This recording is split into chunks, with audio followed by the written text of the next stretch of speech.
Welcome to the Flat Earth Debate Uncut and After Show. I'm your host Nathan Oakley, and if you are new to this channel, or you've not done so already, then be sure to subscribe, hit the bell notification icon and join button to keep up to date with the Flat Earth Debate. If you would like to support the channel, there is a super chat that runs alongside each of these shows while they premiere, and there's also a PayPal, Patreon, crypto and thanks button in the info box below the video. Most importantly, if you'd like to join the discussion, you can wait till the live show, because I'm going to do a quick shout out to all of you who do support me on Patreon. So a massive shout out, first and foremost, to Rod, Twad Wazzle, Jason Hornsby, Christoph Fournier, JMails24, Unamento, M, Iron26, Endless, Flat Earth Sage, Goldie McKinnon, Retro Bill, More Books, Cannabear, Fibre Oats, Bogey, Michael Kahn, John Kays, Patrick Gunnels, Banter, Will Brax, Mel B. Styles, Troy Shuker, Hairy Blade, Mobile Max 777, Neo the One, Rob W, Open Minded, Reese Pound, Del West Watson, Maria Neelands, Unbelievable Productions, Blue Ridge Ranger, The Real Gabster, Abraham Mohammed, Skeptic 936, Life is Short, Texas Mike, David Wayne Foster, and Dank. So another huge, massive thank you to all of you for supporting me on Patreon. Now I will hand over to whoever is in Discord and Google so you can enjoy their dulcet tones while I set up for today's live show. Proof. And anybody could set it up in their backyard, just go in a circle, set it on auto go in a circle and around a track for 100 hours, which is, like 2 weeks or whatever. Or come back in 2 weeks, see that both lines measured exactly the same distance, or have the same exact reading, and it's a done deal.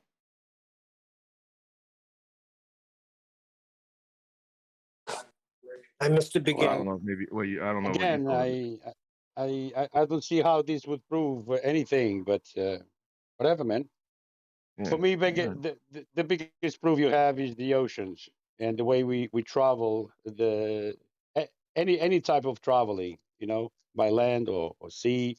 Yeah, if you're using a navigation system, a map, a compass, an elevation angle, or anything, you need to account the Earth to be flat and stationary. And what better proof you want than that? Than trying to do things in your own backyard, I don't think you're going to achieve anything with that. All right. Yeah, it's just an idea. I come to the conclusion that people don't want to know. I was over my brother's house this weekend, and my brother was having a discussion with my son. They started with that 2 points in the sky nonsense, that in the north you see certain star rotations, but in the south you only see Sigma Octanus or something like that. I mean, it's just ridiculous. You could break down celestial. I try to stay out of it, but I explained to them celestial navigation, how it proves without a doubt that Earth is flat, because you cannot do what you do on a curved surface while celestial navigation is being done. They don't want to hear it. They just ignore it. They ignore the black swan. It's actually crazy. I had to get out of the conversation. I left. I went to my own corner. They don't want to know. I'm hearing a lot. I'm hearing a lot of that from family members recently, just the last day, just like in the last 2 days. And then we were talking about it yesterday, me and a couple other people. Just plant the seed and walk away. Just the fact that they're questioning it right there in front of you tells you that you did something, that they're questioning it right there. Oh, I gotta tell you guys. I've done that. Hold on one second, Gene. I've done that and walked away. Go ahead. Give me 1 second. I've done that and walked away. But when with other people and then continue on with it, I even rang Brian up and talked to him for a little bit. And I went on a big counter, a flat counter, and showed them, with his plane and a guy in the ship, seeing the same observation. Why is the plane getting the same reading as the guy in the ship, right? At the equator, 45 degrees or 0, right? Yeah. I explained it the way Brian had it written down, and they still will not. They just go to something else. So they don't want to know. That's quite literally what I was just saying. Is that what kind of brought it up for you? They don't want. Well, let me run this test by you before it gets too close to 9, right? So I just said this to George. I asked him what his thoughts were. Maybe you have thoughts on it, right? I'll try to run it by real quick, right? So you just get if you can imagine like a little golf cart or something. You put a 10-foot pole to the top of it. You get like a laser altimeter, which will measure, so it'll keep.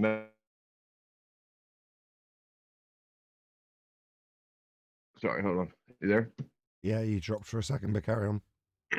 Yeah, I got a phone call. Sorry. So you get a laser altimeter, so it measures the distance to the ground, so that you can measure your distance in the air travel, right? So now all you got to do is just put this thing on like autopilot, electric, plug it in, run it in a circle, just a circle, for 100 hours. So it'll be like a couple weeks or whatever. Just goes in a circle. So the distance at the end of this 100 hours should read differently on the top if we're on a globe versus the bottom if we're on a horizontal Earth. If we're on a horizontal Earth, then both lines, both distances should read the same. If we're on a globe of the arc distance, the top line will be much longer than the bottom line. And I feel like anybody could do this with just I'll going go in a back to circle. what I said. You could do it. You could show them it. They don't want to know. I'll tell you what I did get from my other brother. I have 5 brothers. My other brother said, "What are you talking about, flat Earth?" That was I watched a Netflix video, and they showed that Earth was curved. So thank you, Bob. Nice damage you've done. Years later, still people saying, I seen a Netflix video, and they trying to prove flat Earth. They proved the sphere. Ha ha ha ha. Moron. Maybe that's something that should be gone over because I take issue with that. Like people, not with just Bob, but not with Bob so much because it's a little more complicated, but with Jaron. So people will say, "Oh, look, he proved the Earth is curved, 17 feet, 23 feet," right? There will be a lot of things that would need to have happened logically that anybody could understand, right? So that's a 6 foot difference. When when Jaron said uh, raise the light, that means if he had to raise it 6 feet, that means he had to be holding the light initially below his feet, right? Also, there's a 5 inch hole in the piece of cardboard. That means he would have had to also have raised the entire piece of cardboard up into the air, right? So there's a whole bunch of things that aren't logical that people are like, oh, look, he raised the light 6 feet. So that means he raised the cardboard with the light. Like, how did he get up 6 feet? The guy was only 5'4". So there's a whole bunch of things that they'll say that proves that it wasn't flat. But it's ridiculous because 23 feet minus 17 feet is 6 foot difference. How would he have made up a 6 foot difference in that amount of time without moving the entire experiment? And then they bring up the other one. What's the other one where the guy had the stripes? It was another show on TV where they got a helicopter and there it is. There's the curve. 2 different things. Didn't they notice the horizon behind it? 2 different things from the same producers. So that's National Geographic. One was a helicopter that was claimed to fly behind the physical limitation of a sphere edge, aka the horizon, and then reappear as it came back up again. That was a edited fake bit of footage that was called out almost immediately because it had the same flock of swans or something going past twice, so clearly edited. And the other one was National Geographic again, but with the board with a load of stripes on a flag, say, going into the distance and then disappearing from bottom up, and you go, there you go, proof. And you're like, yeah, other than the fact the horizon's behind the boat. That's what I told my brother. I said, did you notice the horizon behind the boat? And the other thing with Jaron and the one from Netflix, he's trying to explain to them, okay, then what about Coriolis? And then they're lost in the sauce. So I just step away from the conversation. And but it was funny, Nathan, because my brother, he puts on his TV on the speakers. He put on a flat earth debate show. And his wife is like, what are you doing? He's like, I'm sick of this. You people are deceived. You're all buying this heliocentric nonsense, and I'm done with it. It was insane at my brother's house. So what you have to eat? Sounds like it worked, not didn't work. So I was watching this TikTok video, and this girl says, I guess they're already knee deep into this fucking debate, and she goes, "Wait." So he goes, "What about all the other planets? Are they also flat?" And then the guy goes, he's leaning up against the wall, crosses his arms. He goes, "This is where it gets complicated," and the video just ends there. Is that called a pathetic fallacy? Not complicated at all. Well, according with Joe Rogan's guest, the south magnetic pole is shifted. Which could be true, because I mean... New info on the Tom Cruise spacewalk. Apparently, no info Russians, or no info? Can you hear him, Neil? That wasn't his cue. Apparently, no. I mean, Russia. There are 2 Russian actors that are going to beat Tom Cruise to the actual first spacewalk. We're filming some type of video now, but check it out. It's 2 Russian actors. They're going to do it before the American Tom Cruise. No, Nathan, I can't. He keeps going in and out. I'm sorry. Okay, well, that's your bad. Anyway, yes, good job mentioning Tom Cruise and Scientology's space race, akin to the 70s space race. Just repeated, psychopathic though that is, to just repeat the exact same lie. Yeah, that's what they're doing. Meanwhile, I'm going to... How would... I think the Russians are trying to win a race this time. Okay, thank you for that. So today we're going to cover Scientology Money Project, which is a brand spanking new YouTube channel. It's been out a day. And the guy who has got YouTube channels and does blogs and various other website stuff has been using YouTube and has grown on YouTube, but has specifically dedicated a YouTube channel to explaining to the layman what Scientology actually is. That's the purpose of this video. So he's going through Thetans and Xenu and the trips to other planets, right? So how appropriate that we're talking about people asking if the other planets are also flat. Now, the reason I want to cover this video, I know we did say we were going to carry on with the space race video, but we will if we carry on. If we get through this today, we'll carry on with that. But I do want to cover this. So over the last month or two, maybe a bit longer, I've been looking at Scientology because I know there's some parallels to be found in there. Now, while I haven't necessarily found them explicitly, there's descriptions that we're going to react to in this guy's video. So the channel, as I say, is called the Scientology Money Project. Subscribe today. I love this stuff. I'm really into it at the moment. The Scientology debunking's great because it runs parallel with what we do, but it just doesn't. Anyway, you'll see how it does in this video when I cover it, because of one aspect that the guy's talking about specifically that we cover, or that I have covered, and that is the suspension of disbelief. Now, in the video, which we'll cover on the live show, what he's doing is he's explaining how Scientology, the Church of Scientology, gets you to suspend disbelief with the story of Xenu. Now, in his debunking of this, highlighting where you are suspending disbelief, actually, I don't want to give any spoilers at this point. I want to actually cover it so you can hear what he has to say and where he draws the line. That's the bit I want you to pay attention to. So he's talking about. Do we all understand what the suspension of disbelief is first before I Yes. Yes, when we watch a movie, that's what we do. Yes, that's right. We'll go to the theatre or whatever, watch a play. Yes, the suspension of disbelief. So your mind accepts that things that may be too far-fetched to be true are capable of being believed as true through this process of suspension of disbelief. That is to say that when you go to the cinema, you understand at a base level that there are no men in white capes, or blue or whatever colour they are, capes that Superman wears, flying around in space to make the world go backwards. So you suspend disbelief that Superman can fly so that you can accept and enjoy the movie. But there's a line being drawn in that description. That is to say that in that description, you think you are suspending disbelief about Superman, when in reality you're suspending disbelief about the entirety of the scene, including the spinning globe Earth that he goes around and the space he flies in. All of it is a suspension of disbelief. You just don't realise it. You assume that certain aspects that you are suspending disbelief about are still held true. Why? Well, because I'm still suspending disbelief about them. And he does exactly that in this. But it's great because there's aspects of L. Ron Hubbard's descriptions of space that he says, oh, well, you can't have DC-9s going into space. They've got wings. Oh, really? But rockets can, and, shuttles can, and space is real, and planets are real, and all that you'll still suspend disbelief about, as you'll see. So, as I say, you'll find this fascinating when we go through it. The video's called, Finally, Scientific Proof, very appropriate, that Scientology body Thetans cannot exist. He's changed the name of this title. I'm sure it was called something else. I'm sure it was called, like, Proof of Xenu or something before, but he's must have changed the title. Go ahead. So I got a bunch of videos of Scientology on the back burner. Where is a good start? Is the Netflix special the best start? The Going Clear? What is the best start to Scientology? I don't know. I've not watched Going Clear, but I've heard many a Scientologist suggest that is the best place to start. I have not, because I just got in to listening to them talking about various court cases, and as I listened, I picked up on the various different aspects of Scientology.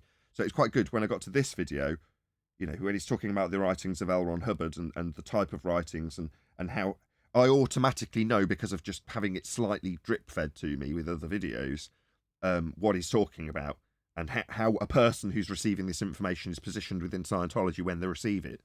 So I can understand the level of brainwashing that they're at and indoctrination that they're at and how much counselling they've had when they're getting this information given to them. So that I do understand, but not because I've watched, what's it called again? Something Clear, Going Clear or something like that.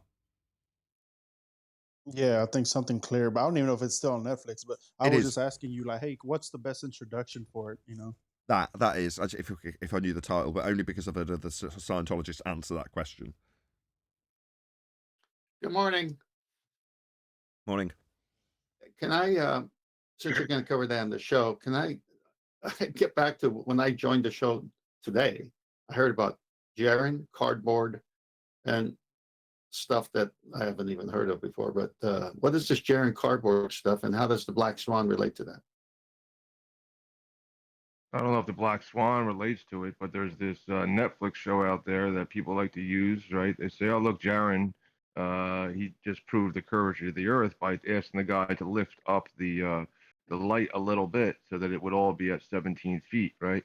When he gave the option saying, well, the light would have to be raised 23 feet in the high for it to be a globe. If everything's 17 feet, then the Earth is flat. What was the distance? So, what was the distance? I don't know. I don't know the distance. He didn't give it. Okay, so we've got. I actually backward engineered it before. How much 6 foot drop would be? I think like 8 miles or something. I don't know. How come? Okay, stop. How come we got laser shots across the lakes that don't do that? And how come we got the Black Swan with a noted distance where the oil rigs are, and the horizon is behind that, and that's supposed to be Earth curve? So I don't understand this cardboard stuff. Right. So don't do what? Don't do what? I mean, what are you proving when we got distance of oil platforms and the horizon is beyond it, and the horizon is the Earth curve that should start the curvature? That's not what he's doing. I get that, and you're right.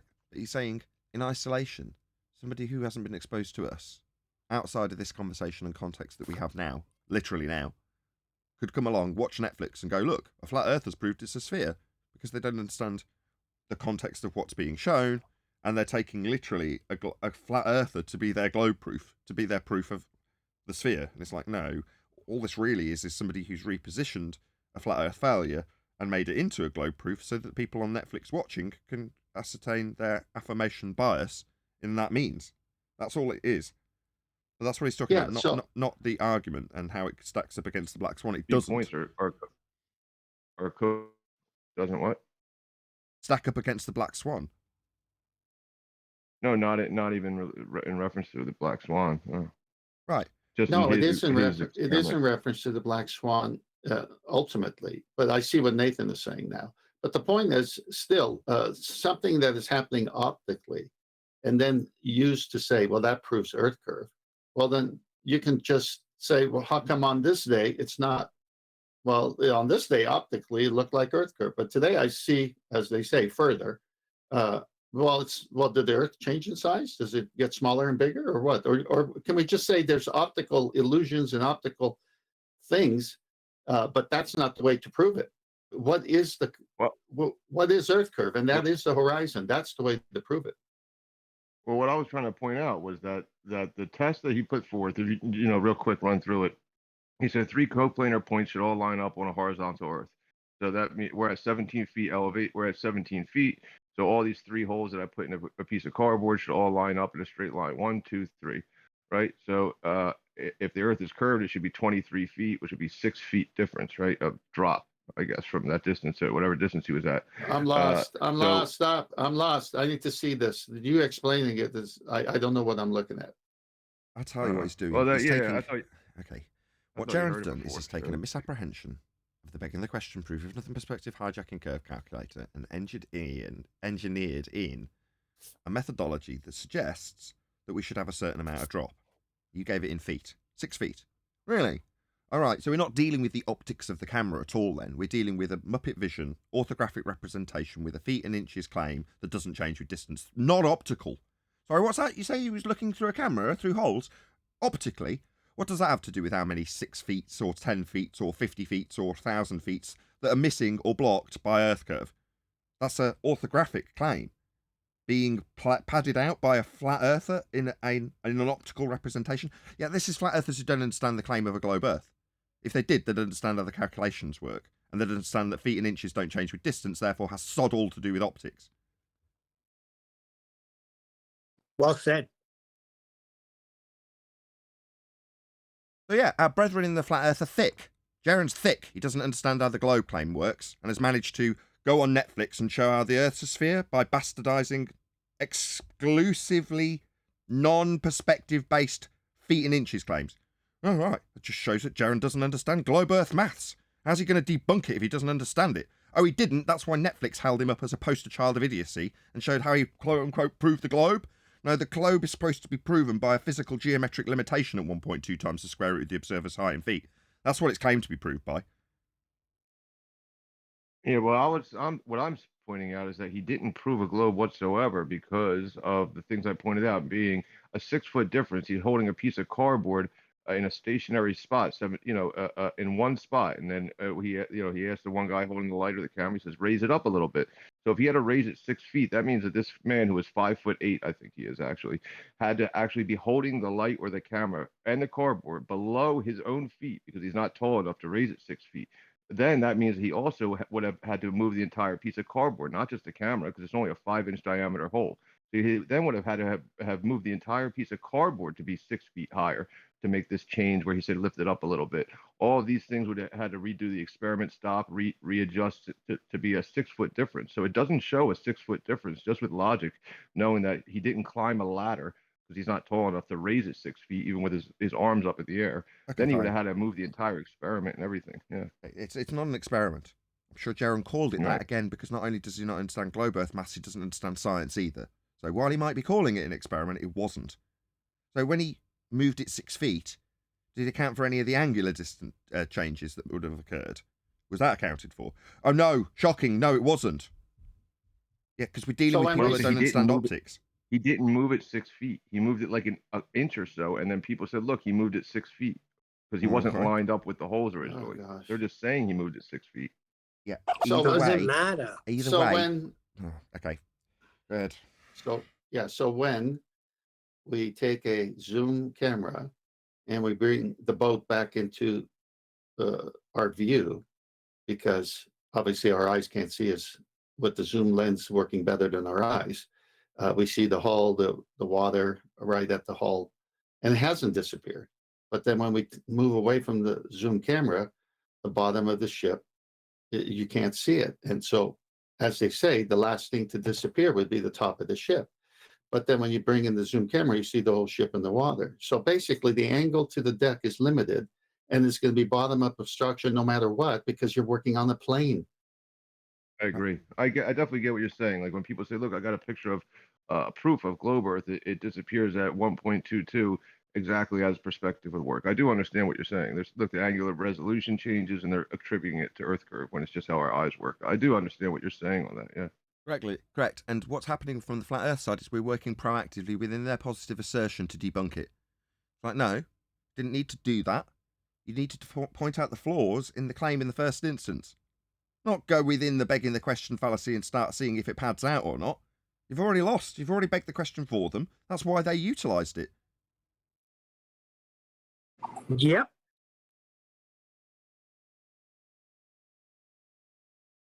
Yeah. Just dealing with people who aren't that savvy when it comes to media relations. That's what's happening. Amateurs that have never had any interaction with the media whatsoever. Well, this is why your show and the way we do it is key, because when you've got a winning point, stick with it. The winning point is the lack of Earth curve where it's supposed to be. That's right. And we're a well-oiled Or, machine. alternatively, in this particular scenario, maybe vet the people that are asking you to go in front of their cameras and their editors before you do so. Yeah, they got had. Nobody knew their intentions. Nobody. I don't really know what they're going to do with it. Why are you doing it then? You don't know what they're going to do with it? Oh, right. That sounds bad. Unfortunately, in America, the vets only see animals. Some hospitals do. Sorry.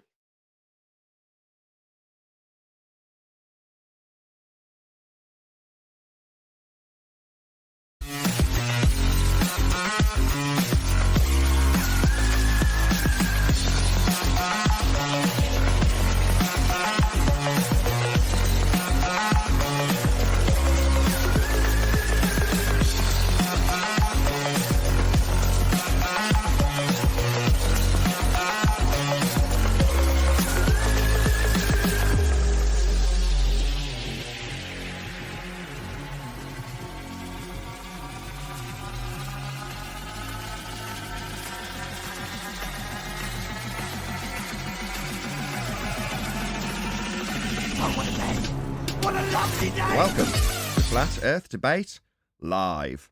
I'm your host Nathan Oakley, and if you are new to this channel or you've not done so already, then be sure to subscribe, hit the bell notification icon and join button if you'd like to become a Nathan Oakley 1980 channel member and keep up to date with the Flat Earth Debate.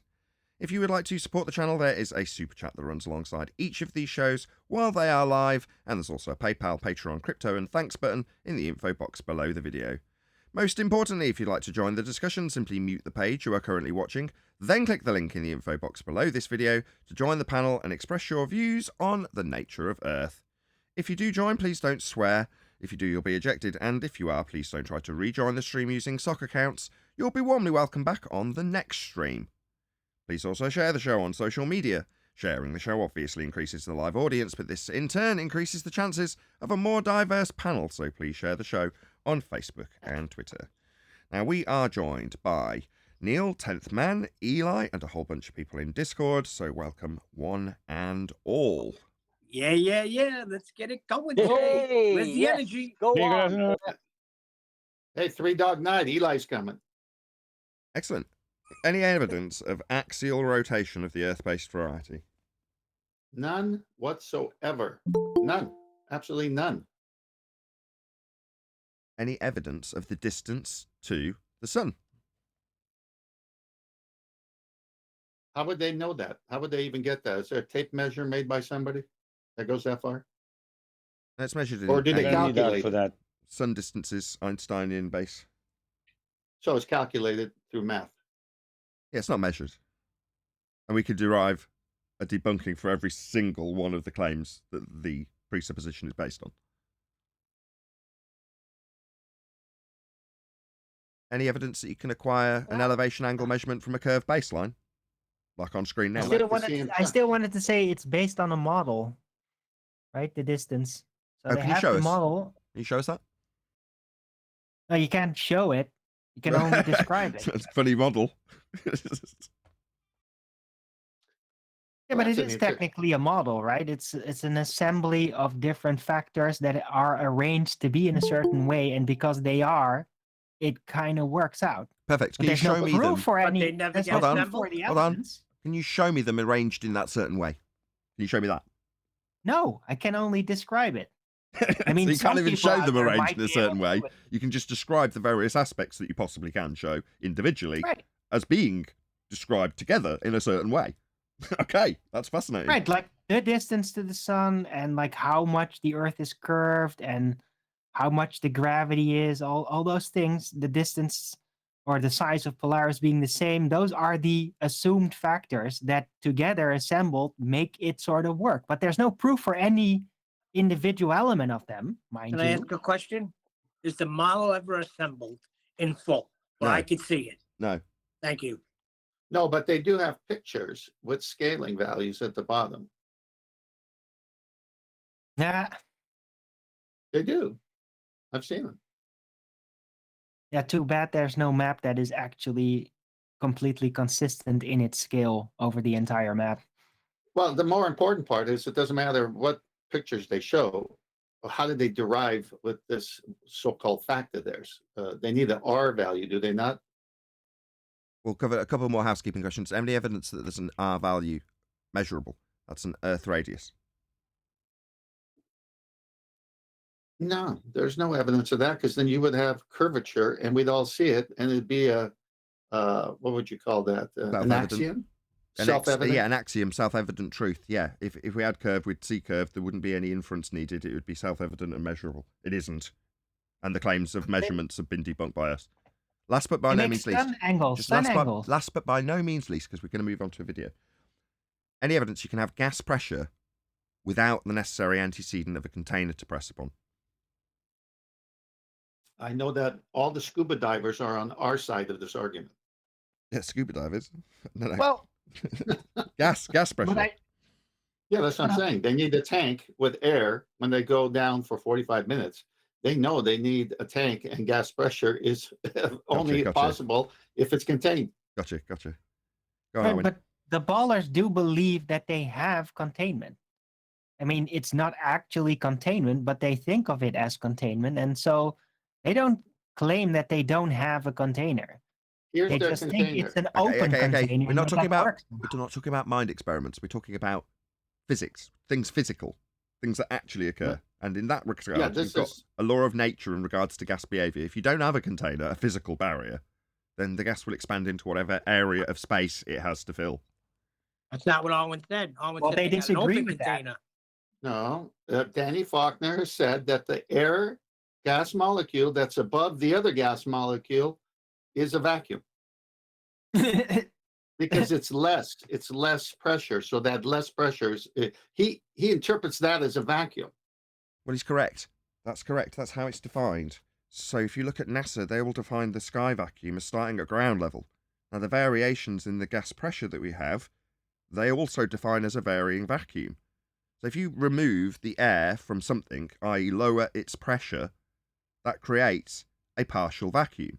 That would be a lower pressure than the existing gas pressure around. And what happens when you do that? In the case of a vacuum cleaner, the higher pressure wants to fill the lower pressure. And as it does so in the case of cleaning, it takes with it the dust and dirt into the bag. That's what happens as the pressure equalizes. Now, that's described accurately, if you're saying it's, who did you say, Andrew Thomas Young? No, I said Danny Faulkner. Daniel Danny Faulkner. If in the case of Daniel Faulkner, they say, well, that's a vacuum. Okay, that is how you can describe a vacuum. He's correct. But does that mean that the sky is 10 to the minus 17 torr vacuum? No. All of the high pressure gas that we exist in and breathe would all dissipate into that area of volume if there's no containment between us and it. So I understand gas pressure gradient, and I understand ground level where it's produced, and I understand how a propane tank works, and I understand what the heat causes to that tank. That's why they fill it only 80% of the volume. So if it's a 500 gallon tank, they don't top it off because the gas will expand. It gets excited in the heat. It just wouldn't be safe. So you could easily have cold at one side of that and heat on the other side, and the gas molecules will behave accordingly to the temperature.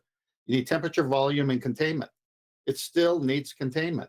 What you're saying is Danny Faulkner saying that, okay, we measure the less pressure from the ground as it goes up, so less and less and less and less, all the way to 10 to the minus 17 torr. And you're saying, wait a minute, if you're going to be right next to 10 to the minus 17 torr, there won't be anything to measure. It'll all fill that space. Right, when you get to the delta of the gas pressure claim, in other words, the claim being you can't have gas pressure without a containment. Well, when they say, well, no, we do have gas pressure without a container, it's like, well, how did you achieve that in the first place? How was the gas that we are breathing at pressure first achieved if there's no containment?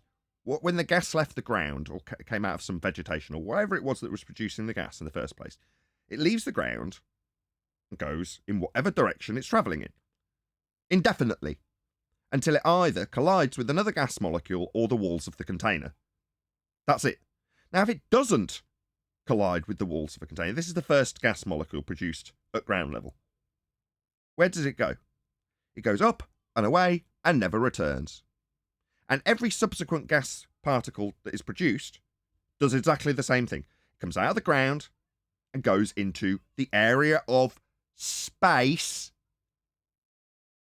that it has to go into. And it just travels in whatever direction it's traveling in until it hits something. That's what it does. That's what gas does. And we're breathing it at high pressure. So yeah, that's fascinating. It changes. All right, that's because we've got a huge quantity of gas produced at ground level and very little produced, if any, in the sky. There might be some little plants on the top of Everest producing a tiny amount of gas, but it's not very much compared to the forests and all of the algae and all of the other things that are producing gases at ground level in a cycle. Now, as they go up, they get thinner.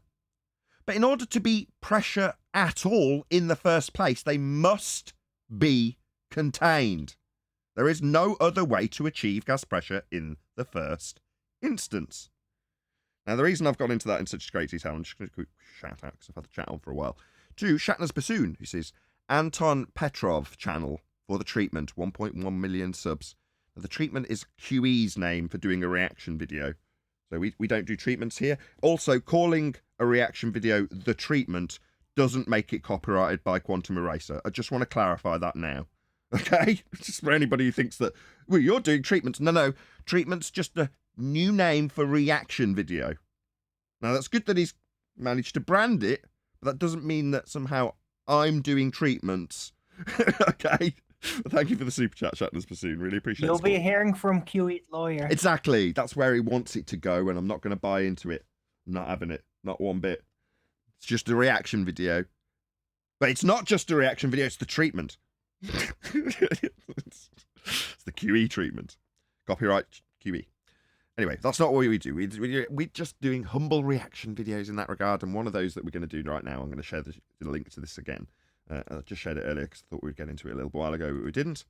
And I'm going to, as I did in the pre-show, tell the audience why we're doing this. So over the last 2 or 3 months, maybe a bit more, maybe a bit less, I forget how long, I've been looking at Scientology. And the reason is because there are parallels. It's the faith-based arm of heliocentrism, quote Adam Meakin. And that's a very good way of putting it. But there are certain parallels within heliocentrism that perhaps people who are leaving Scientology don't appreciate. Now, I say leaving Scientology because in the cult of Scientology, and it is a cult, you aren't exposed to various aspects of the internet. It's forbidden. So you don't generally know if you're a Scientologist within Scientology as an employee, what's going on. So, your average Sea Org member doesn't keep in touch or tabs on general world events. So they don't really know what's going on. As I understand it, now this is from my very, very, very vague, limited understanding so far from what I've researched in Scientology. Anyway, this guy was interviewed by Growing Up in Scientology YouTube channel, subscribed today, yesterday. And he explained that he's just started that day, yesterday, a brand spanking new channel called the Scientology Money Project. And obviously he was encouraging people to subscribe to his brand new YouTube channel, even though he's not a new YouTuber, this is his new YouTube channel. And what he does, although I think he's changed the title, I can't quite be sure, maybe I'm just getting confused. He talks about what Xenu is and what Scientology is. And I think the purpose of the channel is to expose what in the broadest sense, what it really means, Scientology that is. And in so doing, this video goes through something that we have covered many times, which is the suspension of disbelief. We covered it earlier when we were talking about Superman, right? Flying around a planet. Was that on the live show? Anybody? Did we talk about Superman on the live show or the pre-show? That's how we've been. Pre-show. It was pre-show. Oh, damn. Okay. Well, maybe we'll get into it again. But either way, we talk about the suspension of disbelief. We've used an example of Superman many times, flying around the globe and saying you suspend disbelief in the theatre that Superman can fly, so you enjoy the movie, but you don't appreciate that you're suspending disbelief about the globe. And this is a perfect example of it, this guy, because he's essentially going through how Scientology believers have suspended disbelief about certain aspects, like I describe it with Superman. But like any heliocentrist, he steps over various aspects that are heart and soul of your Scientology belief because they're heliocentric in nature. And he starts to attack various different aspects that also parallel with flat earthers trying to attack, in a feeble way, the notions of space by saying rockets can't push off a vacuum and all those sorts of things. Another quick shout out to Vlad. Hold on one second, I'll just bring it up so I can see it on my little screen. Thanks, Nathan. Keep up the amazing work you're doing. Thank you very much for the super chat, Vlad, on Flat Earth. Really appreciate the support. Couldn't do it without my panel. Might as well drop their mention in. I don't want to get too big for my boots. Anyway, yeah, really appreciate it. Thank you so much for the super chat. Okay, so we all go okay to get into this. And have I done enough? I can't remember which bits I've done in the pre-show now. I'm really tired. Have I done enough to just get into this video? Yeah, start the video. We'll get it. Okay. So I'm starting a little bit in because it is a bit of preamble, which we don't need. Hopefully I'm starting roughly at the right stage. We're only going to cover about 10 minutes of this video. Is engineered, and there's engineers working away tirelessly to make sure everything works. In fact, it's amazing that everything works were it not for engineers, and I salute all the engineers of the world. So in this spirit of satire, I want to show how I would do Incident 2 of OT3. The basic... Okay, I'll just tell you. Incident 2 of OT3 is a book of teachings from L. Ron Hubbard.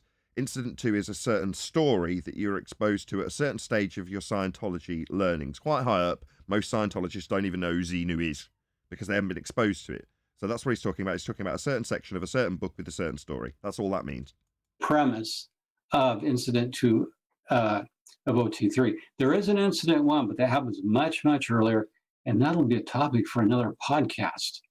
What I want to do on this show is educate, entertain, and inform my watchers in a way that they will wind up knowing more about what the Church of Scientology is and does than your average public Scientologist and even some series members. So, Incident 2 of OT3, as you learn after you go clear, do your OT preps, is that Space Lord Xenu used DC-8 planes. That's what L. Ron Hubbard said. Okay, so straight off the bat, what we're claiming is we're going to be transporting people, aliens, back and forth in aeroplanes. That's going to be the claim that he's going to take apart. He used an exact copy of the DC-8, except it didn't have fans or what he meant by jet engines.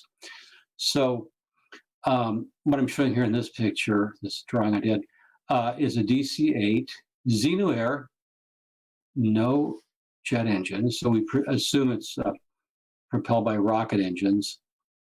And this would be an Earth atmosphere or another planet's atmosphere where it had air and could generate lift, drag, thrust, so on. And so we're straight into the first suspension of disbelief through linguistics. So what did he just say? Well, obviously, the aeroplane with its jet engines needs to fly in the atmosphere. And then he didn't say it, but he's hinting at the Bernoulli principle. Doesn't need to go into that sort of detail, but that's what he's hinting at. And he's saying, in, quote, Earth's atmosphere. Whoa, whoa, whoa, whoa, whoa, whoa. Hold on a second. So you're going to, within the debunking of this space-based religion, talk about air, atmo, being a presupposed spherical shape around a spherical shaped Earth, not dispersing into the sky vacuum. So we've got arbitrarily sphere-shaped air not dispersing into a vacuum in this story, and that's just been alluded to by this word atmosphere without a by or leave. I mean, aren't we going to be getting into the suspension of disbelief shortly? Okay, so we're going to retain this belief in atmosphere, sphere-shaped air. Okay, I don't know why.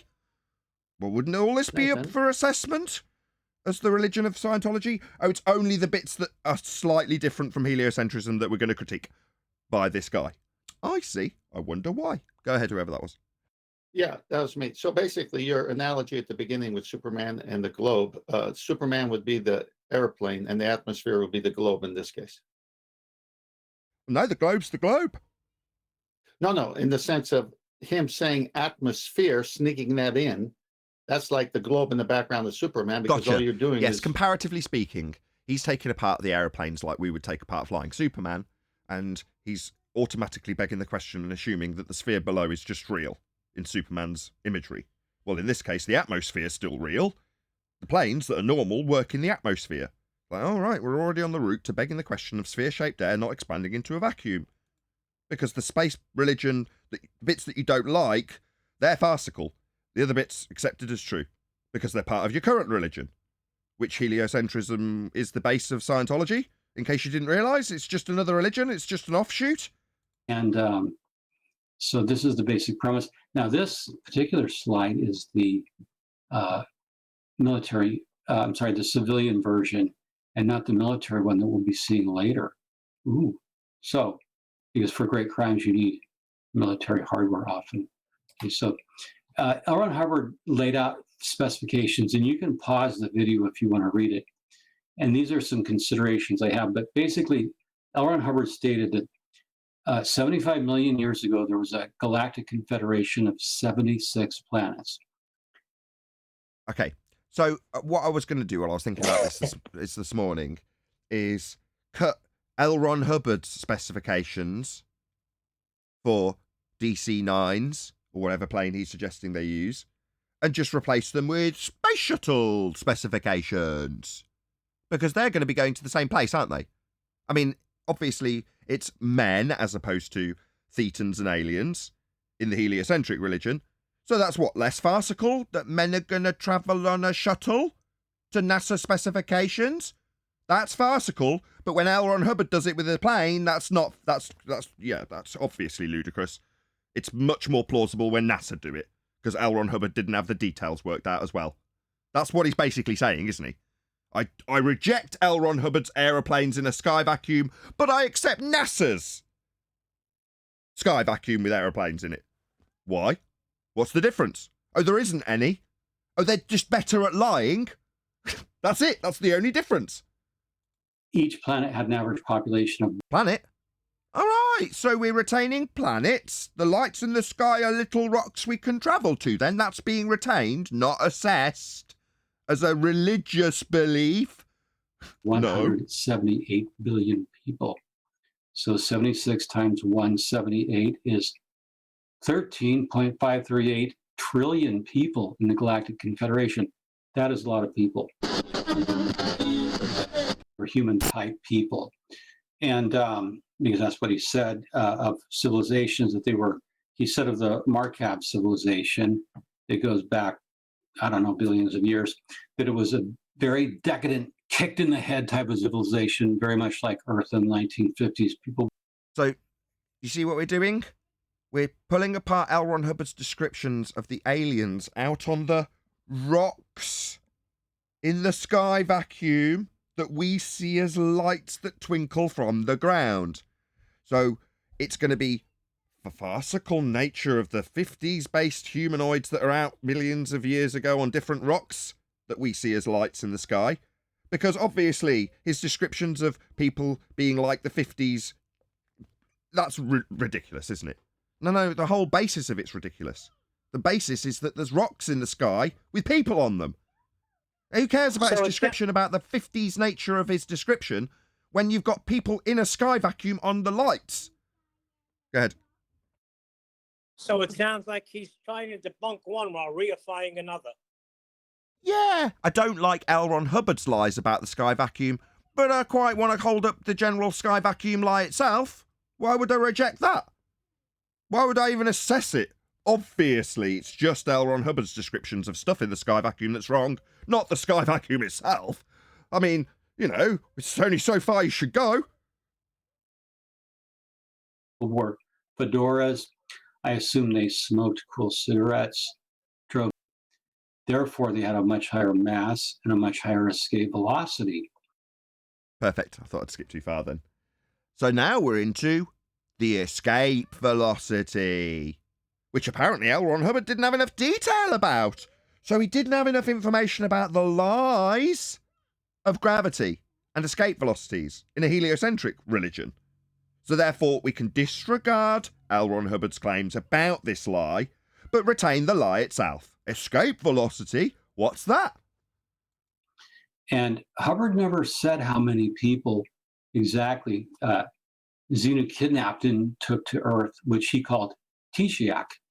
In the secret lore of Scientology, Hubbard said the real name of Earth is Tishiak.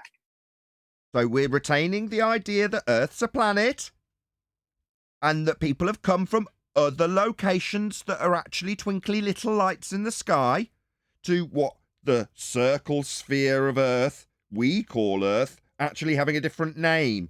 So what? Talk about majoring on the minors. So we gave it a different name. What? The very aspect that you've stepped over, the religious aspect of a sphere Earth in a sky vacuum with a gas pressure that's not being maintained by containment. Yet all of those are retained. Why? Why is it that you've only decided to debunk the surface level lies of an offshoot of a religion, but retain the rest of it? T-E-E-G-E-E-A-C-K. Tishiak. Repeat after me. Tishiak. Okay, good. So that wasn't so hard to learn some space opera. It can be fun. And so we don't know how many, but we're going to assume that Xenu took virtually all 13.5 trillion. Probably left $1 billion behind on the planets for, maintenance, watch guard duties, maybe. So an aspect of this religion in Scientology is that various different beings are left on various different planets to protect them. What, like from Star Wars, from intergalactic activity that might put them in harm's way? Yeah, we're not a planet. There aren't any other planets. There aren't people on lights in the sky. None of this history. It's all part of the same religion. Maybe to run the Scientology orgs on the planets, who knows? But we're going to assume he took 99% of the population. You'd leave some people behind it, do some cleanup work, and hang around and just guard your planet for you. Planet? So we're going to be guarding planets? I don't understand. Why aren't you addressing the farcical nature of the planet itself? Just the fact that certain amount, according to L. Ron Hubbard, have been left on a quote-unquote planet. So the planet's not completely ludicrous, made-up nonsense from his bosom buddies. No. It's just the bit about the Thetans that's not wrong. The rest of the religion you can keep. Since it's your planet, you need an army to stay there so that no one comes along and steals your planet. So you'd prefer we better spend billions on asteroid defense systems and intergalactic investigations of Mars? Yeah? You'd rather we have that part of the religion rather than L. Ron Hubbard's part of the religion. His descriptions of the religion, no. But NASA's, yeah, definitely. I mean, it's just the same lie with a slightly different spin on it. As we say in England, the same exact piss in a different bottle. Hey, Nathan, I heard of highway robbery, but I never heard of planet robbery. Yeah, but you better be worried about it. I mean, retain your fear of planets and how they might come to their end when you're relinquishing your Scientology pirates. spin on it. Good. You got to watch out for the planet pirates. Even after you leave Scientology, you still need to be worried about those, according to this guy. Okay, now, the other problem is Xenu would have needed a lot of DC-8 space planes to transport that many people. What, into space? So we're going to, like the crappy flat earthers that are out on the circuit arguing this sort of tosh, where they talk about whether or not rockets can push off space. That's an empty area that gas isn't filling, in violation of the second law of thermodynamics. We're going to worry about the payload on the rocket that's going to travel to an area that isn't real. And in this case, we're going to worry about the capacity of the aeroplanes that are travelling to a place that isn't real, and the aerodynamics of the aeroplanes and whether or not they can travel in the unreal place that's space. I see. Seems like majoring on the minors to me, my friend. Because a DC-8 freighter has about 9,310 cubic feet. See, I can top that by going space is fake. Yeah, L. Ron Hubbard was talking about taking people to a place that doesn't exist. So it's like saying the buses that are going to travel towards the wardrobe can only carry 60 people. But the door to the wardrobe isn't wide enough for the bus to get through. So, L. Ron Hubbard's descriptions of how people will be travelling on buses through the wardrobe door to Narnia, really we should concentrate on the capacity of the buses and the size of the opening, as opposed to whether or not the place he's claiming they're going is actually real. So, how many people can you cram into that? Is space real? Should we continue to focus on the nonsensical assertions of the transportation to Narnia? Narnia being outer space, a place that isn't real? Well, not a lot. So you're going to need billions of planes, and you're going to need billions of pilots, because you have to have people fly these. No, you're going to need a sky vacuum. 10 to the minus 17 tall, with the lights that you see in the night sky being rocks, so that you can violate the second law of thermodynamics, traverse the gas pressure you're breathing into the sky vacuum to eventually release yourself upon a planet that is claimed to be the home of Xenu. Yeah, it's not just the home of Xenu bit or the logistics of getting people to the home of Xenu and that bit that's ludicrous. The area of the planet that it's supposed to be in is Narnia. Outer space is not real. You're just debunking one tiny aspect of an overarching religion in space.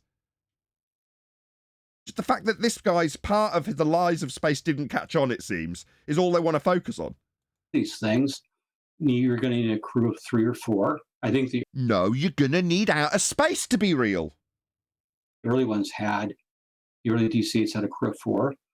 Later they had 3, but you're going to need a lot of pilots. Let me introduce you to a concept known as the second law of thermodynamics. It's a description of entropy. Yeah? And in terms of gas, what we're breathing, the entropy would be the expansion over time, the dispersion of the gas into whatever volume it has to fill. Now, if you've got any familiarity with how a vacuum behaves here on Earth, when they've got 6-foot thick walls and massive doors that are locked in many different ways, sealed up so they can suck the air out, what happens when there's a high pressure gas introduced to that vacuum? I'll tell you. If there's a tiny hole, then the gas, which is banging against that hole, eventually hits the hole and goes through it. That's what happens. Even with a teeny tiny hole, gas will eventually make its way through the hole into the space. Now, in the case of Earth, in L. Ron Hubbard's and NASA's descriptions, has no containment, no 6-foot thick wall to keep the gas here, just gas next to an area of volume that gas could fill, making the area of space, outer space, the sky vacuum, fake, not real, bunk. Somewhere that not only you have never been, L. Ron Hubbard has never been, and NASA have never been, because you can't go to Narnia. Outer space does not exist, you cannot go there. Forget whether or not someone's claiming there's bloody Xenu-based planets on it, the place itself isn't real. Wake up and smell the coffee if you're a Scientologist. You're only scratching the surface when you walked away from one aspect of the one world religion. One spin-off of the one world religion that is heliocentrism. And when someone comes along and points out that the Xenu narrative's ludicrous, zoom out! Take a look at the wider picture before you. It's all nonsense! A lot of propellant, whatever you're using, rocket fuel, you're going to need a lot of everything to do it. Because remember, incident 2 of OT3 only happened once, one time only. It wasn't successive waves. It happened all at once. So you got to do all 13.538 trillion people all at once. Sound familiar? He's attacking the logistics of a space-based claim. Like the minor point of whether or not the logistics would work in L. Ron Hubbard's story is relevant. He can change the story, can't he? If he needs to. He can just change it. It's his story. Oh, right, he's not here anymore. So you're saying someone else would have to change it? What, like interpretations of various different scholarly books and religious texts? They get altered over time to suit the narrative of the person that's reading them. Yeah, that's shocking. You can do that with stories. Meanwhile, we've got things like natural laws, laws of nature, things that occur always, that never change. You know, you're not going to ever get around the second law of thermodynamics in regards to debunking the sky vacuum in L. Ron Hubbard's stories. The story itself about the logistics, who cares? It's not important to take apart how the gas lamp in Narnia works, how it's fueled, when it's existing in a place that isn't real. Don't worry about how the lamp works or how the rockets or the aeroplanes work. In a sky vacuum, we'd all be dead. The gas would fill the space. We'd never have achieved gas pressure.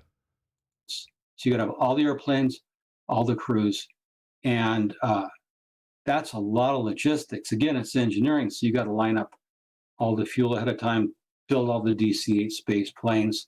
Again, sound familiar? Oh, you'd have to carry all the rocket fuel all the way to Mars. You'd need a lot of fuel. Who cares about the logistics? Because then you get tossers like Neil deGrasse Tyson saying, yeah, we know we went to the moon because we can calculate how much fuel we used. So when L. Ron Hubbard's next man comes along and says, actually, you know, you were critiquing the amount of fuel. Well, look what I found buried in Egypt. These fragments of information that L. Ron Hubbard tore up on a napkin and chucked away, and here they are from the landfill. And it says quite explicitly, blah, blah, blah, blah, blah, a calculation for the amount of fuel. What do you know? So it definitely happened. Because if we can show the logistics being possible, then a trip to the sky vacuum's real. Excuse me. No, it doesn't matter how well they do the maths for the logistics for the fuel or the passengers or the amount of planes or the engineering. They're not going anywhere real. Just, could you imagine how you could be ordering that much aluminum for your DC-8 space planes and titanium for the leading edge. Can you imagine how much rocket fuel you'd need? Oh, look, Neil deGrasse Tyson's already calculated it. Oh, so we'll believe that lie then. So L. Ron Hubbard hasn't got this base covered, but NASA have really accurate calculations for the logistics. Therefore, space is real? No, you need to zoom out a little bit, my friend. And anyway, it's a huge magic. But this is the fun part of doing this satirical analysis, is we engage in what Samuel Taylor Coleridge said fiction was. Fiction is the willing suspension of disbelief. So when we're analyzing space opera, we just do the willing suspension of disbelief. Oh, yeah? Listen to his next statement. Have some fun, go along for the ride. So stay with me here. Now, some of the problems with Hubbard's DC-8 space planes, and again, I'm going to go between what's not real, but what we're going to go along with for the sake of having some amusing and some amusement at L. Ron Hubbard's expense. The escape velocity from Earth is 11.186 kilometers a second, or... Oh, so this is one of the things that we're just going to go along with. So, escape velocity, a narrative, we're going to accept. Why? Would it be possibly because it's still in line with the heliocentric worldview, the one world religion of a globe Earth? We're still going to stick with escape velocity being something that we need to take into consideration. All right. You see, there's gas we're breathing. Escape velocity? All right, well, gas moves at a tremendously high rate in whatever direction it's travelling into whatever space it's got to fill. What about the escape velocity of gas? You know, that's qualified and described with a law of nature called entropy. Perhaps you'd like to look into it before you start talking about escape velocity of rockets. So what, are the rockets going to escape the gas pressure? So they reach a point, maybe we'll call it the Kármán line, and they wave bye-bye to the gas pressure that's somehow stopped expanding into the area of volume that coincidentally the rocket's going to escape into. So the rocket can escape, but the gas doesn't. All right. No, that's not how things work. If the rocket can go past whatever arbitrary line we're going to say atmosphere, sphere-shaped air is arbitrarily stopping at, then so can the gas. Gas just carries on in whatever direction it's going. It doesn't have any effect by so-called gravity. That would be a bending fourth-dimensional pseudo-Ramonian force space-time developed in the mind's eye of Einstein that has no physical force whatsoever. That's definitely not going to change or alter entropy and how it affects gas. That would be to say it expands, it disperses. Yeah, so if the rocket can go into space, so would the gas. We'd all be dead. So no, we shouldn't really be accepting this suspension of disbelief. It's not funny to me that you can only go so far when you assess what you're suspending your disbelief with. Because this on screen now, you believe it's going to go into the sky vacuum, what, past the gas, and carry on going. The gas will just be waved goodbye to. We can look back at it like a blue haze. No, it just fill the vacuum. That's what gas does. Yeah, zoom out when you're assessing your religion, because you're retaining massive aspects of the base of this religion. That's Scientology. The basis is heliocentrism. About 25,000 miles per hour, which is fast. Now, please, for all you scientific types out there, I know that escape... Scientific types. Science is a method. Again, if you're going to start using these words to debunk Scientology, would it not be prudent to actually figure out what the word means? That's science. Now here, where we don't just scratch the surface of some religion that people have been dragged into as cult members, we see that the entire world's in the same cult, and you're still in it.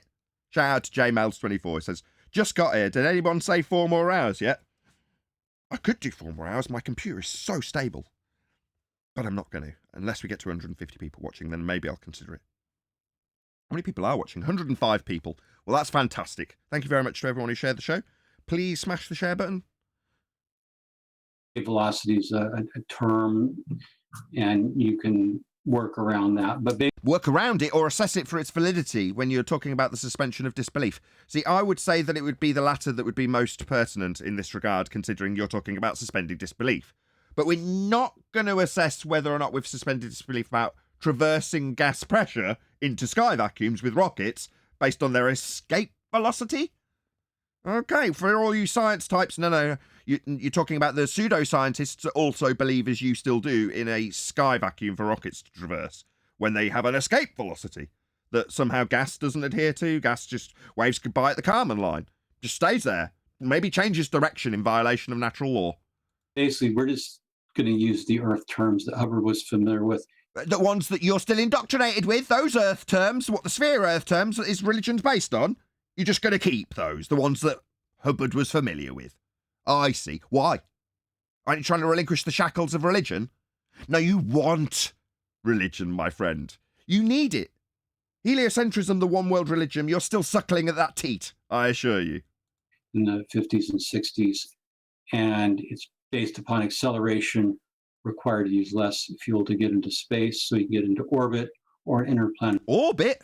Another word. What's the orbit? I mean, what is this word? And why are we using it? Could it be that it's a suspension of disbelief that you're justifying with this word that you don't know the meaning of? Yeah, it is. Orbit begs the question. It assumes Earth's a sphere with things falling around it. And we're falling around the sun as a sphere Earth. And the sun's falling, and so it goes on and on and on and on. Everything's falling around everything. That's what you're assuming when you say orbits. No. No, the world doesn't work like that. We don't have orbits. Show me an orbit. Are you going to immediately beg the question and point at the sky? Claim that's orbit? Now, what does orbit mean? It means a rock falling around another rock in this instance when you point at your sky and beg the question that that's a sky vacuum with little lights that are rocks that people can go and live on, just not what Hubbard said they were. You can still go and live on them. We're going to Mars. Just not Hubbard's version of going to them. Right? How pathetic. Planetary trajectory. So we're going to stick with the pedestrian everyday escape velocity. Really? We're going to stick with the everyday religious belief and escape velocity? We're only going to scratch the surface of this religious belief and debunk the bits that Hubbard said. Because everything else, we're just going to keep that. Why? I thought you were assessing the suspension of disbelief. Why are you telling me to keep this? It's so arrogant. You're now telling me to suspend disbelief about this crap. Why? You're just out of the frying pan and into the fire, aren't you, old man? Yeah, you've left one religion and jumped straight into the next. And now you're telling next man, that's me in this instance, that it's acceptable to suspend disbelief about this. Why? I thought you were going to help me. I didn't think you were going to usher me into the next religion. Coincidentally, the exact same religion. 25,000 miles per hour. I wonder where he got that number from. Would it be from the religion and the altar of heliocentrism? Yes, it would. If you don't use miles per hour, you can translate it using Google. So, an exact copy of DC-8. A couple things about the DC-8. Built by Douglas way back when. A DC-8 actually went supersonic in 1961. Test pilots were at flight level 45,000 feet. They put it into a power dive. They hit Mach 1.01. So the DC-8 went supersonic for 16 seconds, and then they pulled it out of the power dive. I gotta admit, I didn't know that. I'm not an aviation buff in the slightest, but there's a certain beauty of planes that I admire. And, you know, there's certain aspects of aviation that I do know about, and I certainly didn't know that. Did anybody else know that? No, clearly not. Brian probably knew it, but he's not here. I'm pretty sure Brian pointed out in a video 2 weeks ago. Hello, everyone. I am here. I did know it, and it also doesn't matter. It's a complete non sequitur. Anything? It's a non sequitur, Brian. You're absolutely right. I just thought it was interesting. Well, good morning, guys. Hey, I didn't hear what he said. I just caught like the end of it. He's talking about DC-7 or whatever he's got. This plane that Hubbard's claiming is Xenu Air in his descriptions of the sky vacuum trips for millions of people to be dumped into volcanoes, which he hasn't got to yet, but he will. Anyway, in his narrative, he's saying, as a matter of fact, I haven't researched this or double-checked it, but according to him, he's saying that this is the first plane to go supersonic. So they put it into a dive, and it just got over Mach 1. You think, wow, I didn't know that. So that it wouldn't fall apart. They had some problems with it. You can read about it. It's interesting. But basically, a DC-8, or really any civilian aircraft, would suffer catastrophic structural failure at about 700 miles, give or take. They're just not built to go supersonic. So one of the fundamental problems Hubbard has is, and again, I quote his words, Xena used the exact copy of the DC-8. It just had a different propulsion system. See, this is the point, my friend. So the nonsense story that comes off at a tangent to the overall religion of heliocentrism is what is ideal to be focused on. So from a current worldview perspective, that's heliocentric. They don't care if you take apart whether or not rockets, by comparison, would work in space. In fact, that's ideal.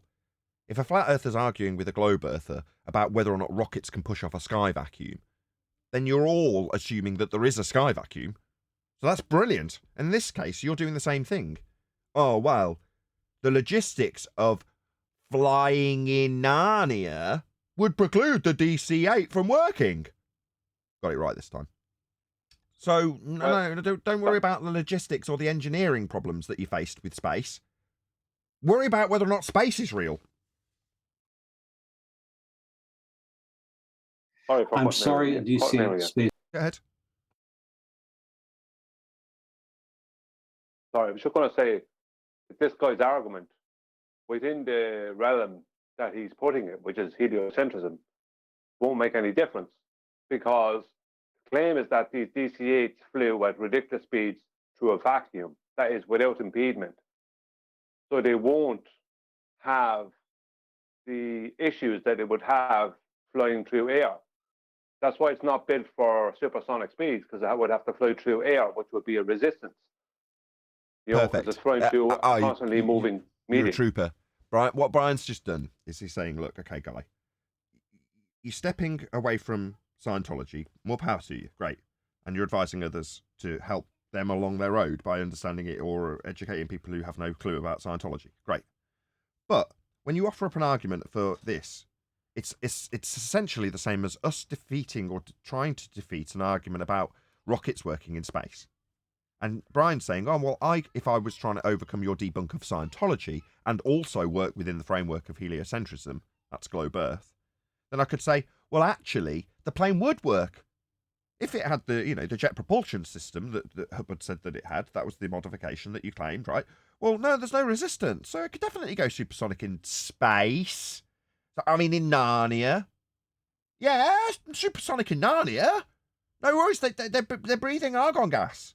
It's totally different gas makeup. It's far less resistant. Or far more resistant. Or whatever it is needed in my story to make it work. So long as we're all assuming space is real. Yeah. Its frame cannot achieve escape velocity. It would rip itself apart and destroy itself. But as it goes through the gases, they're all burning their bras in violation of natural law and how gas behaves. They're just defying it at the Kármán line. And as you in a rocket or in an aeroplane try and escape that, and you wave bye-bye to the gas, it just sort of chills there, smoking a cigarette, going, yeah, man, we don't obey natural law here. This is the Kármán line, man. See you later into your sky vacuum. Bye-bye. Did he say escape velocity? Yeah. For context, you may have come a bit late. Escape for what? Escaping from a heliocentric religion that he's still attached to. We're going to let It's nonsense. Nonsense. Sorry, was that to me or someone else? No, I was just starting the video again. Go ahead, Brian. Yeah, sorry. It's nonsense because the whole escape velocity thing is based on two things. Escaping their atmosphere, sphere-shaped there without a container, and a force of gravity, right? So I could easily pull that apart even without ever being a heliocentrist, just using heliocentrism. But it's nonsense because all I have to do is just fly slower. The fact that they escaped it from the surface of Earth would mean that they can escape it because that's what would be the most strongest, because you would, if you were talking about a force of gravity, because that's what would be its most strongest, because you're closest to the center point. So the further away from the surface you go, the less pull there would be, and the further higher you go, the less air you'd have to deal with. So this escape velocity thing is a complete load of rubbish from all angles. Because even within their paradigm, and if you add in a force of gravity, which is not even part of our model these days, the point is the further you get away from the surface, the easier it should be. Because there's less air, less gravity. It's been a while since I checked, but wasn't escape velocity something like, I don't know, 25,000 miles per hour? Yes. The last time I checked? That's correct. Really? Yeah, Okay, so they supposedly have a tin can going around the Earth in the vacuum of space in Narnia at 17,500 miles per hour, which goes around the globe every 90 minutes. But to get there, they had to go 25,000 miles per hour? No. The ISS is still in low Earth orbit. That's just...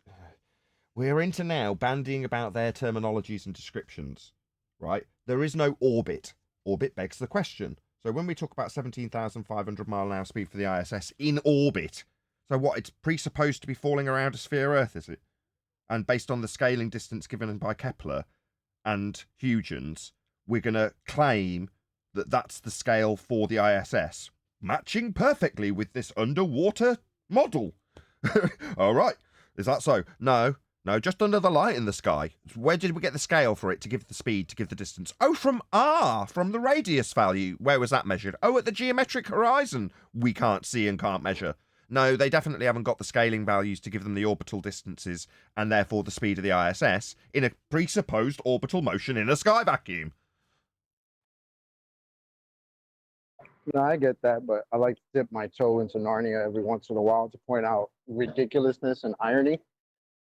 So the irony that they have to tell people that they're in a tin can going around the Earth every 90 minutes at 17,500 miles per hour. Exactly how do they slow down to that speed, right? I'm just trying to think about all the nonsense that surrounds the silly story. Obviously, there's no orbit. There's none of that's happening. So I get it, yeah. Well, now that gravity is not a force, it should be a lot easier. Yes, I was going to cover that just before we went back to the video, Brian. Well timed. Exactly. So when Brian's saying, I don't know how that's going to work, even if gravity was a force. Well, gravity hasn't been a force for 108 years. It's been superseded by Einsteinian fourth-dimensional space-time bending. Now, the reification of that conceptual fourth dimension will never give rise to any force. There's no force of gravity at all. A few quotes. Gravity is not a force, end quote, George Musa. There isn't really a force of gravity at all, end quote, Professor Brian Cox. So no, the pseudo-Ramonian force-based time-bending description by Einstein isn't going to contain gas. Because gravity, quote, is not a force, end quote, George Musa, Scientific American.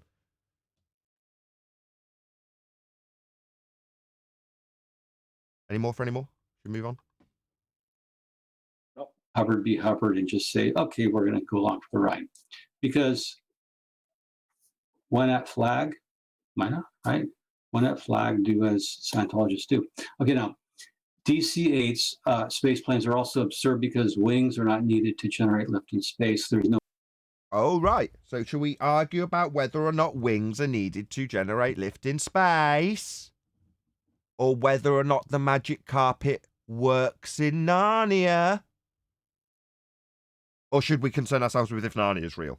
Or is it NASA's version of the lies of what takes in space?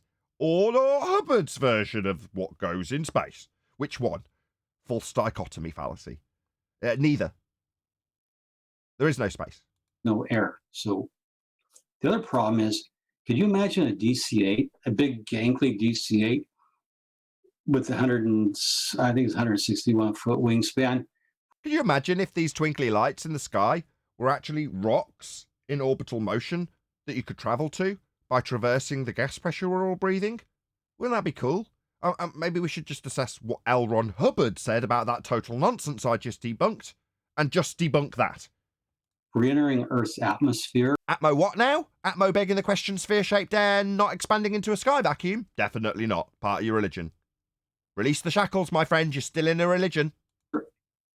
At high speed, it would burn up and rip apart. It would.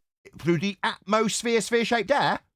So when stuff comes back from space, gets to the Kármán line, suddenly those cigarette-smoking gas particles that have burnt their bras in defiance of the gas laws, they're not so friendly no more. When you get to that Kármán line and smash into the gas that's not expanding into the sky vacuum at high velocity in line with natural law called entropy, when you reach them, I mean, it's a massive problem for aeroplane wings when they go from sky vacuum to atmosphere, sphere-shaped air, which is like hitting concrete, really. It's like diving into water, because that's how gas behaves. It just sort of sits in a layer for you to hit from space that you've got to really worry about. It's just like NASA described. It's really weird how NASA have got that problem sorted. What with the, coming back from the area of volume that gas isn't filling through the sphere-shaped air arbitrarily clinging to the side of a sphere Earth in a 10 to the minus 17 torr vacuum. Yeah, they've got that figured out because they've got tiles on their aeroplane, haven't they? They've got a much better bullshit story about how they survive the atmospheric differences when they come in from orbit. Yeah? They've got tiles on their aeroplane, haven't they?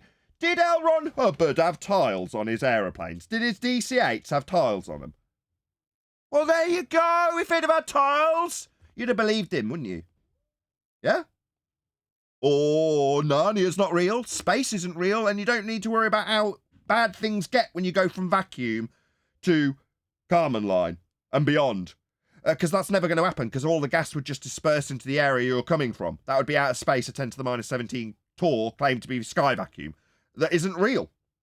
It would turn into it would be annihilated on re-entry. Re-entry? So, like entering into something.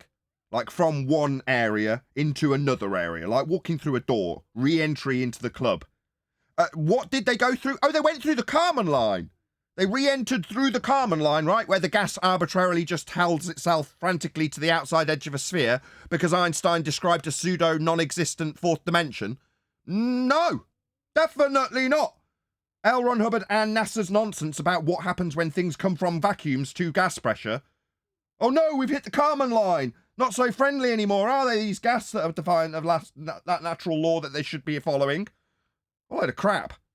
So you can't have a passenger plane, even if it's space DC-8, do re-entry. It's just not going to work. But so in conclusion, you can't have a constantly lit gas lamp in Narnia.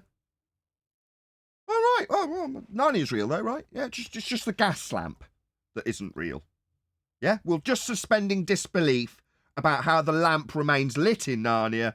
It's not Narnia that's fake. Okay, gotcha. Because what's that? The one world religion still believes in Narnia. But Xena's DC-8s were special, and they could do this. Oh, I see. But see, L. Ron Hubbard said that the lamp in Narnia was a special lamp. Yeah, we're still all on the same page that Narnia's real, but we're definitely going to debunk the rubbish story from L. Ron Hubbard about the gas lamp in Narnia, because it just doesn't hold weight.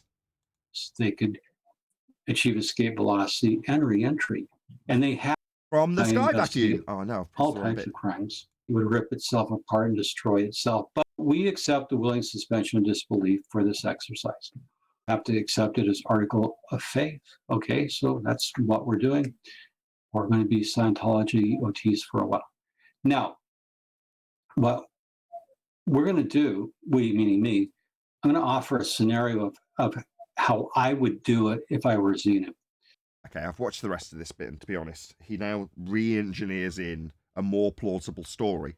And he didn't need to do it, because while he was doing it, I was shouting at the screen going, just go to NASA! They've got every base covered. Why are you inventing your own story to substitute in for L. Ron Hubbard's when there's already one in existence? Go ahead. Can I ask a question? I got here a little late. I'm trying to pick up what the premise of what he's doing. Is he debunking Scientology? I did try and say this to you earlier. earlier. What he's doing? Okay, so, right. This channel is called, I'm going to share the link with everybody, as I hope anybody who was to cover my response videos to them would do the same for me and share their link, so hopefully you'll go and subscribe. I actually do like this person, by the way. I'm being critical because it's the subject matter that we cover, but immediately, straight off the bat, this is a very likeable character and good at videography, good at what he does. So, I actually do, without any hint of irony, suggest you go and subscribe to this guy. This channel is 1 day old, and the channel's called the Scientology Money Project, which has been set out to expose what Scientology is to people. Now, I obviously, because my parallel subject debunks the nature of the basis of Scientology, I see the parallel and want to chime in when someone's like, I've started to look at the nonsense I was indoctrinated with from Scientology and L. Ron Hubbard's works. Okay. Do you think, like I said earlier, do you think you could zoom out just a little bit further? Because you're going to be surprised that you're still in the same religion. He's an ex-partaker in that. Is that what it is? Correct. And he's waking up out of it? Gotcha. And yes, and he's exposing the stories and narratives within heliocentrism, aka within Narnia. The bit about the gas lamp that L. Ron Hubbard said in Narnia isn't true, says him. We say Narnia's not real. You're still being deceived by NASA about the exact same stuff. It just there's no Xena narrative. I'm sure there will be in time. They'll come up with the same narratives, just better polish on them, that L. Ron Hubbard did. We're already halfway there. We're already being told it's mathematical certainty that we've got aliens out in space. What, on the little twinkly lights? What, beyond the sky vacuum? Okay. No. Life isn't going to come from Narnia. Doesn't matter what spin you put on the story. Go ahead. Who's going to have the last remark? Yeah, so I was going to say, the way Scientology have avoided us for 9 years, sorry, for Betty. Well, maybe they've avoided us for reasons that obviously we lay out, that we destroy the heliocentric model. But maybe they don't avoid the Flat Earth Society for that reason. Maybe they don't avoid them because the Flat Earth Society are half within their belief. Does the Flat Earth Society just have a flat Earth, but it's still in space? You know what I mean? So maybe there's something there why they have never crossed paths that I'm aware of in history. Why those two things never cross paths. We understand why they're not coming near us. That's very evident. But the Flat Earth Society, you'd think there'd be something happen, wouldn't you, over the past couple of decades, where something would be said and there'd be some. But nah, Flat Earth Society and them never cross paths. Very weird. Right. Well, I'm taking it to the ex-Scientologists, because the Scientologists who are in Scientology, they're not watching YouTube. They're not permitted. It's not what they do. And we were never going to appeal to them in the same way this guy who's making this video, he also knows he's not appealing to Scientologists because he's got no route into those who are a part of the cult already. The doors are closed to people who have escaped it, and you're not gonna be that guy banging on the outside of the compound telling them it's all lies. So what is he doing? Well, he's telling the general public what Scientology is, so there's more understanding about Scientology. But as I keep saying, that's so useful. Of all the videos, I've watched loads. I've watched hundreds of Scientology videos now. And of all of them, I didn't have a single one that I could say, right, I can stick this on Flat Earth Debate and talk about Scientology in its useful parallel with us. This is the first time I've seen that. And I was jumping for joy while I was listening to it this morning, going, this is excellent, because it's perfect. Because he's talking about stuff that you could change some of the slides. So instead of having, let's just find an example. Here we go.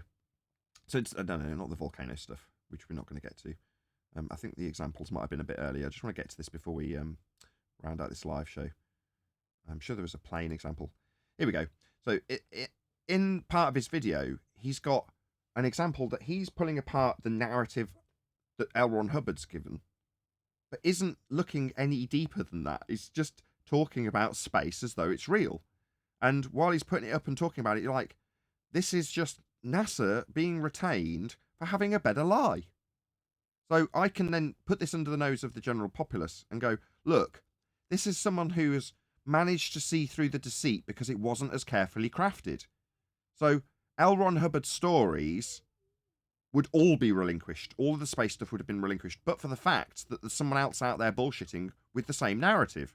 So for that reason, the aspects of L. Ron Hubbard's deception that this guy hasn't relinquished are there on show while he talks about the suspension of disbelief within a heliocentric paradigm. So like I say, absolutely epic for me to say to ex-Scientologists, perhaps. If there's a niche little cult of people that have been brainwashed and then they've managed to escape it and are now like, what else? How deep does this go? Now I'm an ex-Scientologist How deep does the lie really go? Well, I'm here to tell you, a lot deeper than you thought. The rabbit hole is just the very beginning when you start looking at the suspension of disbelief of thetans within the heliocentric lie. So that heliocentric lie is the rabbit hole getting a lot deeper than you first anticipated. And if you find yourself feeling like you felt while you were a Scientologist going, no, Hubbard's right, are you now saying, no, NASA's right? Why would they lie? Yeah? What's that sinking familiar feeling that you've got? Yeah, exactly. You just scratched the surface of the deception. Shout out to Richard, trying not to be Dick, who's become a member for 3 months. He says, such an informative show. Really appreciate it. Let's see if I can just get that on screen before I round out and ask people to stay tuned. There we go. Perfect. Thank you very much indeed for joining as a member. And with that, I'm going to say, first and foremost, a huge, massive, enormous thank you to both Discord and G+ panels for making today's live show possible. If you are watching this on a recording after the live show is finished and you are a Nathan Oakley 1980 channel member, or you're watching on the second channel, which is Nathan Oakley, subscribe today, link in the info box, then stay tuned, as there will be an after show to follow. Not now. I can't magically make the recording appear after the live show so that you can literally stay tuned now. That doesn't work, I'm afraid. But stay tuned if you're watching on an after show, which is the pre-recorded bit, which will be uploaded after it's finished recording. So that's the bit you stay tuned to. Not now if you are actually watching live, but if you're not watching live and you don't realise, please do stay tuned, because there will be a bit afterwards. Hope that all makes sense for anybody who wasn't clear. Anyway, I've been Nathan Oakley. Stay tuned if you're watching an after show, and I'll see you all in the next video.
Made me laugh for the past week. What they did say was what my brother, the one that told me about flat earth, he's my brother Christopher. He puts on Nathan Oakley flat earth debate on the TV hooked up to the freaking sound system. And he just starts playing the last, I think, Fridays really loud. So I was like, what are you doing? So it was pretty funny. Did you like that? That was my first pick for a video to react to. Literally, that's the first one I've gone, I'd like to do this one. He's here. Did you like that? Loved it. Bit off the wall, Yeah, doing good. Scientology. It's a bit like, could seem non sequitur at surface level, but I hope you all enjoyed that. Because I don't know, like I say, I've spent probably more than 100 videos going, there's got to be something in here that I can put on the show and draw the parallel that I want to draw. So I'm chuffed to bits with that. I hope you all enjoyed it. Well, there is parallels in how they treat people who are non-believers anymore. When somebody becomes, let's say, when someone steps outside their compound and says, I don't want anything more to do with that, and it's rubbish, the way they deal with those people is very similar to how the ballers deal with people who are cultish. flat. Yeah, Very cultish. Did you ever see the documentary with what's her name? Yes. The girl from King of Queens, I think. Her name is Leia something. Oh, I don't think I saw that Remini, one. No, something Leah like Remini. that. Yeah, Leah Remini. Yes. No, I didn't see that one. No. Leah Remini, she's the best at it. Bro, when you listen to what she said after she decided to leave that nonsensical cult, it's like scary how people are. And you're right, Brian. Sometimes they kind of act like the Globers act to us. It's very weird. Yeah, well, you become an outcast, or they try to make an outcast out of you. What's that term they have for somebody? Something, an NP, something like that, like a non-compliant person or something, or subversive SP or something. NPC, No, non-player character. he's talking about No. Scientologist. It's a Scientology. subversive. Subversive person, SP, is it, Nathan? I think so. Like I say, Yeah. I'm not that familiar with the terms, but I'm pretty sure you become a subversive person when you leave because you become a threat to Scientology immediately, basically. Again, it's very cult-like. But you're paralleling that with, oh, he's a flat earther. Well, then he's a threat to heliocentrism and the globe. We must mock and ridicule immediately. Yeah. Does that sound familiar? Yeah, no different, except for they're not approaching you on the street because they don't know you personally. The same thing, they're just on the internet doing the same thing. And even some of us, they have approached on the street up to a point. But yeah, because I did see part of a documentary. I did see a documentary, and they had some pretty well high. There was one guy who was the third highest member who had left, and he was going through the type of indoctrination they do. But this guy was approached on the street by 3 or 4 guys who were still members, and they had video cameras and all this, and they were videoing him, and they were calling him an SP or whatever, and it was total nonsense. Like, it was just like, and they were gang stalking people and all this kind of nonsense. It's just like, all someone has to do is just turn around and give you, like, punch the camera out of your hand. You know what I mean? It's like you're all going to start running off then. You know what I mean? But it's just like, this is what they do with this, a group of them with cameras, and they follow someone around and they start calling them, you're an SP, you're an SP. It's total and utter nonsense, but that's what they do. And the ballers did the same thing to us online. That's what they do. They follow you around no matter what you're doing or where you are. They try their best to follow you and try and just gang stalk you, you know.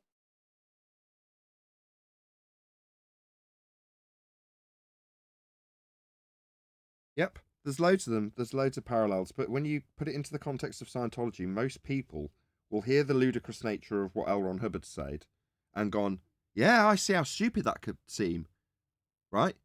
But then you go, yeah, but just one step further is the basis of the religion itself that you're still in. And I hope that's why I wanted this. I wanted people to see that so that they can say, yes, L. Ron Hubbard's bit is stupid.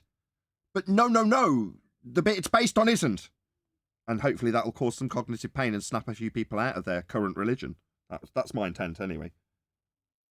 Well, L. Ron Hubbard is one of the founding members of what we call NASA. God damn it, I knew I'd missed something. That's what I wanted to get in on the live show. God damn. Brian, why are you better than me?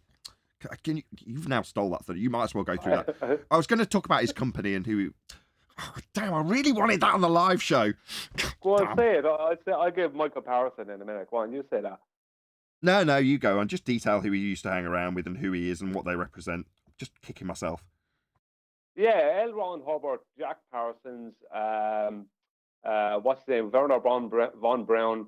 They're basically, I think actually also, what's his name, Alistair Crowley was involved in the origins of it. But I know that Jack Parsons, who was a lieutenant of Alistair Crowley, and L. Ron Hubbard and Werner von Braun are all basically the beginnings of what is commonly known as NASA today. And it's funny that Scientologists don't, maybe they do know, maybe they don't know, but they don't see the parallel where if he was the start of NASA, then what his whole shtick with Scientology has to be complete rubbish. You know what I mean? Because he's promoting NASA as being the real deal because he started that. But the only parallel I was going to make was it's kind of like heliocentrists talking about how they're atheists or whatever, and it's all like a big cosmic accident, the whole what they call a universe, not realizing that the Big Bang Theory is only less than 100 years old, and it came from Georges Lemaitre, a Jesuit priest in the Vatican. and that was all supported by the Vatican. It's like, so the very thing that they're trying to attack or say that it doesn't talk about the non-existence of, which is a creator, their main basis for that came from a whole company, which is the Catholic Church, who claims to be representatives of the creator. You know what I mean? It's bizarre how people. As you mentioned him, do you know where Aleister Crowley is from? I'm not sure. I know his name is of Irish descent, but I don't know where he's actually from. I never checked that. I'll just read it to you. Aleister Crowley, Leamington's wickedest man in the world explored. Modern-day Satanist Aleister Crowley, once dubbed the wickedest man in the world, was born in Royal Leamington Spa 141 years ago. In case you don't know, that's where I am. That's where I live. Yes. He's not far. He wasn't far from where you are. His house is down the road. So when I went out for a curry with the guy who fixed my computer, shout out to you, my friend, he pointed that out. So it's like, he says, "Oh, that's Aleister Crowley's house." It's like, what? It's like, that house there, they wanted to put a blue dot on it. So he's explaining some of the history of Leamington to me, and here we have, I'm sure they have it all over the country, but blue dots, which is where you can go to a town, and on certain buildings that are historically important, there's a blue dot with a number, and you can just look it up and it will give you some information about the house and who of significance live there. And the people who live in Aleister Crowley's house keep getting approached by the council saying, "We'd like to put a blue dot on your house." And they're like, no, we don't want people coming and knowing that this is Aleister Crowley's house. Go away. We don't want a blue dot saying it's Aleister Crowley's house. Sod off. Because obviously, oh, look, that's where that famous Satanist lived. Let's take some pictures of this house. Hello. That's not. So is the Nathan? Is the live stream recording like over going through the, at this moment? Sorry, right? Unless you're still watching, then it's still going. Because I thought maybe it'd be a good time to ask. Maybe I could run that idea by Brian. He likes to always venture into silly stuff. Maybe I could run that idea by him, see what he thinks of it. What an insult. Go ahead. Can I share a little quick story real quick? Oh, before they reminded you of something? All right, go ahead. Oh, no, I just want to say, I don't know if you guys remember that video game on iPhones and mobile devices, Pokemon Go. I remember there was a lot of stories of people showing up to people's houses because it was like a plucked little geo blip on the Pokemon game, and people would show up to people's houses because there was a Pikachu there or something like that. So that's what that reminded me of. Yeah, no, I understand what you're saying. It is a bit like Pokemon Go, but with Satanists. That's correct. With Satanists, okay. It's Satanist. So Brian, Brian, this was the idea I was putting forth in the pre-show, I guess, right? So a curved line would be a different length than a straight line, right? So this is the idea under the giving the globe idea a chance, right? So this is the idea real quick. I'll just run through it. You just take a radar altimeter and attach it to a 10-foot pole on just like a little car, remote control car, or like a go-kart or something like that. If the Earth is a globe, then the taller pole, you can just run in a circle on electric car in a circle for 100 hours, right? So that would accumulate to about 30 at 50 miles an hour. That'd be about 30,000 miles. So now, if the Earth is a globe, the radar altimeter at the top should read a longer straight line distance than the one at the ground. Well, one of them will have to be a curved line, and one will have to be a straight. Well, are you talking about like the diverging zeniths? Yeah, if the zeniths were diverging, then yeah. I mean, because there would be a different distance at the top than the bottom. Yeah, that would be a larger. Yeah, it'd be a larger circle, like almost like on a flat piece of paper. You take a small circle. Well, now I'm going to go 10 feet higher than that circle. That's going to make a much larger radius. So after 100 hours, then of running this electric car in a circle over in just a basketball court in just a circle, if the Earth is curved like a globe, then the altimeter at the top should read a much longer distance than the one at the bottom because it's an arc length. If they're both the same, then it's a horizontal straight line. Yeah. All of the parallel lines that we deal with in terms of any aviation would suggest that it's a flat plane, and that's how it's dealt with. And what you're suggesting is that as you increase the radial value, the circumference length will increase. Therefore, the flight, if travelling on that increased outer edge circumferential length, is longer than the surface distance. Correct? Correct. Yeah. Yeah. Yeah. So when like flight plans are given, they say Brian this is did the this about 2 weeks ago. state. I hope you realise. Just so you know. Oh, did he? No, I didn't know. Yeah. Nah, it's just a running joke, though. We did, although that is a joke. All of us did cover it back in about 2018. Me included. Oh, sure, yeah, but there's still people who will say that. It's Yeah, only I'm not saying it's not relevant. I'm just trying to steal a or- bit of your thunder. What's your problem? Yeah. Take it, because Well, where is this coming from? What is it that people are saying that led you to this? well, it's almost like they'll make it falsifiable, like with the plane flights, right? Having the same distance, ground speed versus in the air. They'll say, well, the wind, etc. We can't keep a straight line, so we can't determine if it's Earth curve or wind. Throwing us off our course and the datum of a straight line being traveled. So if you do this in a warehouse with a flat floor with just a straight pole in the air, there's no wind, and you have it, whatever, 10 feet, 20 feet high, you can just run it in a circle, come back 2 weeks later, check on it. Both numbers read exactly the same. It's just like I feel like it's pretty simple flat Earth proof that could be affordable, except for the altimeter being really expensive. Well, yeah. I didn't get much feedback on it the first time. Western navigation, that's all you need. Black Swan.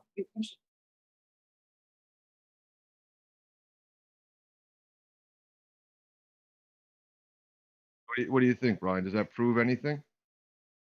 Well, hang on. Tell me that thing about the airplanes again. What is it people are saying about airplanes? Well, I would. We just covered it twice. Are you kidding me? Yeah. I have to just get this correct now. 1 second, sorry. People are saying what to you about airplanes? What are they saying? That an airplane flies in a straight line over a globe. Right. Over a globe, which is actually an arc, right? Which would increase the radius as you go up from the. Right, but they don't. Yeah, I could say, but the radius is, but what matters? If you take, all you're doing is adding about 6 miles to the radius, and that will add about like a nothing extra to the flight, like 30 miles or something extra to the flight. If you're adding a 6 miles extra to the radius of the globe, it'll add about 30 miles extra to the flight. It's a nothing that can be in the world is only 25. Right, they hand wave it away because the longest flight is only maybe like 25 hours or whatever, right? So we don't need a flight. You can just go and do this in the garage or on a basketball court with a pole that's 20 feet long. You don't need to do any of that. You see, you don't need to do any of that. You just look at how the lift effect works and how an airplane flies. That's the end of that. Airplanes are the number one, absolute number one, all around globe killer. You can't fly an airplane over an arc, consistent arc. You can't do it. Airplanes fly with a +3. Just 1 second, Chocolate. They fly with a +3 to +5 degree above horizontal pitch. Commercial airliners fly with a +3 to +5 degree above horizontal pitch at cruising altitude and cruising speed at all times, which they are basically holding for the majority of the flight. So if you're flying, for instance, from London, UK to LAX, that's an 11-hour flight, and at no point, with the exception of takeoff and landing, will that airplane not be holding just a horizontal. And even at landing, it'll be holding. Even at landing, it won't be nosing down. It noses up because it has to hold lift to land in slow. How the lift effect works requires the plane to fly horizontally, right? The plane has to fly to hold lift and fly horizontally. The plane has to fly with the chord line of the wings and consequently then the nose above horizontal. So it can't fly over a globe. It can't be done. if the flight, just 1 second, if the flight from London Heathrow to LAX, right, happened over a globe, then once that airplane would get to its cruising altitude after takeoff, which is another argument, but once it gets to cruising altitude, it would hold horizontal for 1 second. After that, there has to be an accumulated below horizontal pitch that would accumulate into 87 degrees below horizontal when it arrives in LAX. So they would have to be able to show that between London and LAX that there's an 87 degrees below its starting horizontal pitch. Now, anything below horizontal, and I mean anything, I'm talking about 1 degree, 2 degrees below horizontal, is instantly termed or officially termed as a descent. Anything below horizontal is a descent in aviation. So I know what the argument you're trying to make, but you don't have to make that argument. Just make the argument of the degrees and how airplanes fly and how the lift effect works. The lift effect cannot work with a globe, because it makes an arced flight path impossible. That's just the way it is. I can definitely appreciate that. Yeah, I can definitely appreciate that. I have like a something that I like tangible measurements that you can touch and see a clear difference. That's what I'm kind of searching for on it. But I can definitely appreciate that the planes don't nose down, and if they did, they would crash or descend. Yeah. Yeah, but see, the Globers try and make up nonsense, but basically, and I know this, like, because I had it out with one of the Globers I had it out with. He's actually a guy called Icon Scientism. He's actually a very honest fella. I found him very honest, but he is a Glober, right? And he got to the point when me and him were discussing it after several weeks. He got to the point where he has to claim different horizontals, which means that the plane has to be changing what it's calling horizontal every so often. What it's calling horizontal has to change. But that makes, for a start, how do you hold constant altitude if you're trying to do that? And secondly, there is no horizontal after that. Well, what's horizontal if you're trying to do that? But thirdly, don't do that. There is no evidence that they do that, because they don't do that. Horizontal is always horizontal. It's an orientation based on the horizon. It's a constant, which means that it has no distance. So to change a horizontal would mean horizontal would have to have a distance. Like horizontal changes after 10 miles. It's like, no, it doesn't. Not, you know what I mean? So even when I went through all the process with him, and he was very honest about it, he did get to the point, and he had to say, it has to change. Horizontals have to change, like one horizontal to another kind of thing. Whereas that's not how anything is defined. There's horizontal, and everything above it is a pitch above it, and everything below it is a pitch below it. They do not change from that. Horizontal is always horizontal. It's the same orientation, and that's their baseline. An attitude indicator, the baseline is horizontal. That's just the way it is. There is no way around that. It could be in parallel to the original horizontal. Yeah, sure. Yeah. But they could do the same thing with a curved line being parallel to a curved line. What is 10 miles of horizontal? It's parallel to sea level. You know what I mean? It proves that level and horizontal. Airplanes prove without a doubt that level and horizontal are exactly the same thing. They can't argue against it. That's when you get into what I That's when you get into what I pointed out like a week ago, that then they start to bend the horizontal. Yeah. And then horizontal is now level, which is curved. Yeah, I know you can't. You can't change horizontal from its original. You can't change the orientation of horizontal. You can't do that. It is what it is. It can't be changed. Horizontal. It can't be changed. You can't change the horizontal. No more than you can change a curved line into a straight line. It doesn't work. You can't change it. It is what it is. Horizontal is defined. And how the attitude indicator holds horizontal is through the gyroscope. Gyroscopes don't change their horizontal. They hold the same horizontal. That's what we're saying. And the way to that's what you're saying too. You're saying the same thing. And the way to prove that would be to show that they're both the same length in distance, even when they're parallel to each other, the same length in distance. But then the globe is too big, yet the globe is too small to measure that change is the problem. I guess I'm saying the Well, Nathan, ball is oh, only no. 39.59. It's not big enough to measure anything that couldn't be attributed to just being thrown off course by wind or something going in a straight line. Yeah, well, I mean, you're going into trying to argue. Basically, you're going into trying to argue about diverging zeniths. It's like nonsense. Like zeniths can't diverge. I mean, like you don't need to do It's all funny that. because that is kind of what brought Yeah. it. That is what brought this subject up the other day, was the diverging zeniths. Yeah.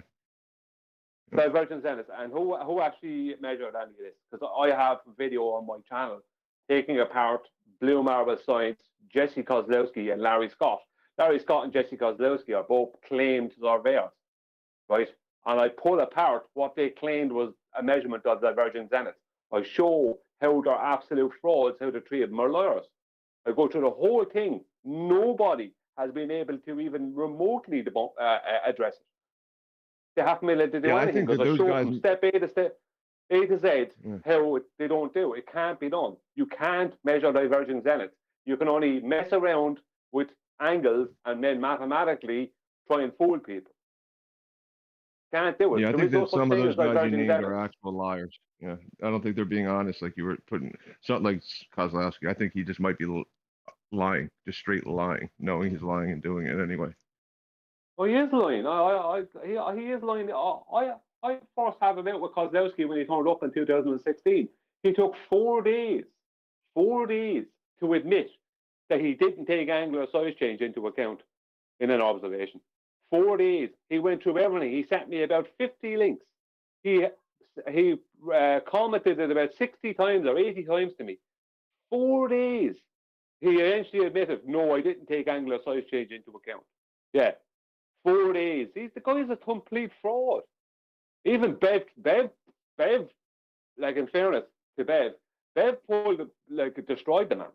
He said that there is a measurable 8-degree drop over a mile with a water level, and that was then that he had to disappear then, because after saying that, the next thing he has to do is support that. He can't. It's not. He can't support something. It doesn't exist in reality. Don't get involved in diverging zeniths when it comes to that argument. If you want to pull apart diverging zeniths, go into my channel and show how that video. Just go through the video, take the notes, show how what they did. Like this is all they have for diverging zeniths. They're going to do the same thing again. Someone else will come up with the same nonsense again and pretend like the last video wasn't the bump. This is what they do. They're a complete fraud. When it comes to the airplane argument, just deal with the lift effect and the fact that they have to fly with the chord line of the wings, not just the nose. That's why the nose is above horizontal, because the chord line of the wings has to be above. That's the line, the center line of the wing has to be above horizontal to fly horizontally. That's how it works. It can't work any other. That's the lift effect, because it's about the underneath leading edge of the wing. That's like all this big nonsense about Bernoulli effect. It's totally simple. The wing, what you do is the thrust, is thrusting you forward, but the slight pitch up is keeping you up in the air. And all pilots have to do, they always have to control the pitch with the thrust. If they drop thrust, they have to pitch up more, right? Or well, to hold the same amount of positive lift, right? If they add thrust, they have to pitch down a bit, because thrust will cause extra lift. They have to push the nose and the wings down a bit, but they never, ever, ever are below horizontal. They're never even at horizontal. They're always like 1.5 to 2 degrees above horizontal, flying at a fast pace. And at cruising altitude or cruising speed, they're flying at between 3 and 5 degrees above horizontal. And even some of the Cessnas and the small planes, they'd be flying with even more, maybe a +6 degrees above horizontal and more. Do you know what I mean? They don't do any of the things that they would need to do to fly around the globe. Can't be done. Look, I'm after waffling on and off here now, but it just cannot be done. Go through my videos. I have videos there, and you see all the comments from Wolfie and Trevor Austin and the other suppose that there was like 5 at one point or 6 commercial pilots. One of them was Bob Nodell, who's not a commercial pilot, but he has a pilot's license, who was attacking my video, and I disproved all of them. Why is Bob Nodell attacking my video?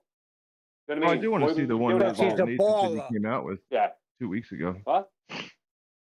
Sorry? I do want to see one. I'm going to check out your channel because you do have some like not out of the box, but like it's not exactly out of the box, but it's just things that people haven't really thought of. Videos you have, kind of like obvious, but let me like explain it. So it is interesting. Some Brian's nice with it, bro. Yeah, I do like to attack Brian, them on things. Brian, that's not waffling. That's not waffling. You're giving us some good information, buddy. Yeah, well, I mean, anything I said about the airplanes there, anything I said is supported online by official sources. And even in some of my videos, I show official sources. Boeing and other reference and citation from people. The only thing that you said that I don't 100% agree with is that you said airplanes are the #1 globe killer. Nah, to me, the physicality of liquid water is the #1 globe killer. To me. Yeah, I like water. I'm a fan of water.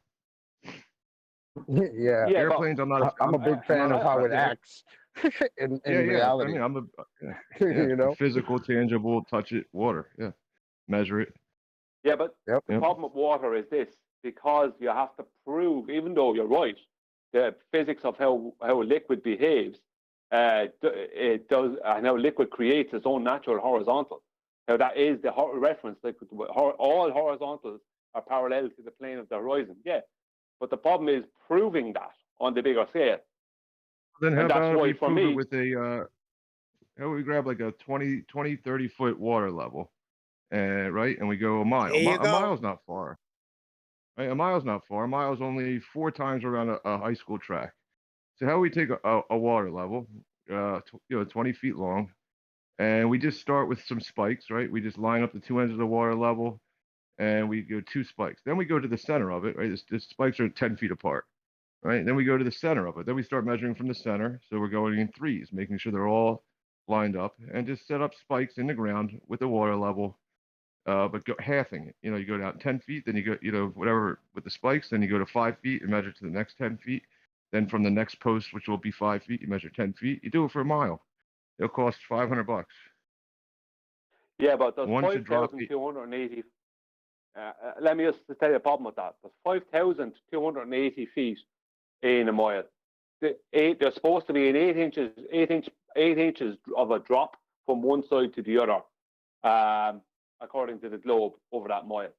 The problem is this: if you go into the mathematics of the globe, even a mile long, right? Even something that's a mile long, they can hand wave away, because they can at any point claim standard refraction, which is nonsense, but it's their mathematical refraction. They can mess around. See, the problem is that you need something greater than that. If you want to prove that what level is horizontal, and you want to prove that water creates its own horizontal, right? The celestial navigation height correction, which means with the marine section, they use sea level as their horizontal for hundreds and thousands of miles. That means what sea level has to be horizontal, or commercial air travel, because what they do is they're using horizontal for thousands of miles, hundreds and thousands of miles, just like the celestial navigation elevation angle. So they're using sea level, they're using horizontal, which is a parallel to what? To sea level. Your horizontal is parallel to 0 degrees elevation. There are flat earthers like Jeremy, I think he wanted to speak to you or somebody, right? He seemed unaware that dip correction was height above height above the water surface. I think the globe attributes it to something else, curvature. No, but what the globers do. Sorry, I'm stepping on you a little bit there. I apologize for that. What the globers do is they didn't even notice, and I knew they didn't notice for I don't know how long, a year, maybe more than a year, because we're talking about this nearly 2 years now. That height of void correction right, and dip correction were the same thing. They didn't know they were the same thing. They were thinking dip correction was where the horizon was. Some of them even tried to claim a tangent to the horizon. And like your horizon in the globe model is not even physical. Officially, it's refracted. So you can't have a tangent. A refracted horizon, which is a non-geometric horizon, is not a point of geometric tangency, right? Number one. Number two, it has nothing to do with where the horizon is, because for height of eye correction to happen, right, you're trying to, the point of height of eye is you're trying to turn an angle that's obtuse, which is an angle between the observer's zenith and the angle to where the horizon is, into a right angle. So you bring the vertex, mathematically bringing the vertex from the eye down to the water underneath the boat. That means that the horizon has to be in a horizontal, right? But the distance to the horizon, or where the horizon is, in reality, makes no difference. It's not, the dip horizon correction is not to the horizon, right? The horizon is just an optical location that's always horizontal with the water underneath the boat. And the whole point of it is that you're bringing the vertex down, so you are creating a horizontal through what's looking as the horizon to the GP of the celestial body. So you're saying the that ballers didn't realize it has nothing to do. Celestial navigation. Nothing to do with with but the ballers don't realize, and Jeremy's been listening to all the rubbish the ballers have been harping on with, is that it has nothing to do with the horizon. In their model, it can't work because not only did they have to claim a geometric or a refracted horizon, but even if they had a geometric horizon, it wouldn't work because the dip would never create the horizontal because they have a curved surface, and even their refracted horizon can't work because they still don't have they still have a curved surface, but they don't have a consistency. Because even if they had a slope, right, it's not consistent. It could be up or down, right? Whereas someone who's on a boat, when they're at port, they do their height of eye. The navigator at port finds out what his height of eye, his or her height of eye is above the water, the calmest water they can find at port, and that's the same correction they'll use. If they do 1,000 sightings while they're on that boat, they'll use that same correction each time. So you can't have a situation where the position of the horizon dictates your dip. Your dip is already dictated by the height of eye that was measured at port. So people are listening, like they can't claim even a tangent plane in that circumstance. They can't do anything because the whole point of the height of eye is that it makes a horizontal with the horizon that stretches all the way to the GP of the celestial body. That's what it does. It's nothing to do with where the horizon is. But just have the dumbass ballers. Just have the dumbass ballers show us a dip correction in a rubber ducky life preserver. Simple. But they can't. Sounds simple. But that's all you have to do. It doesn't take an encyclopedic response.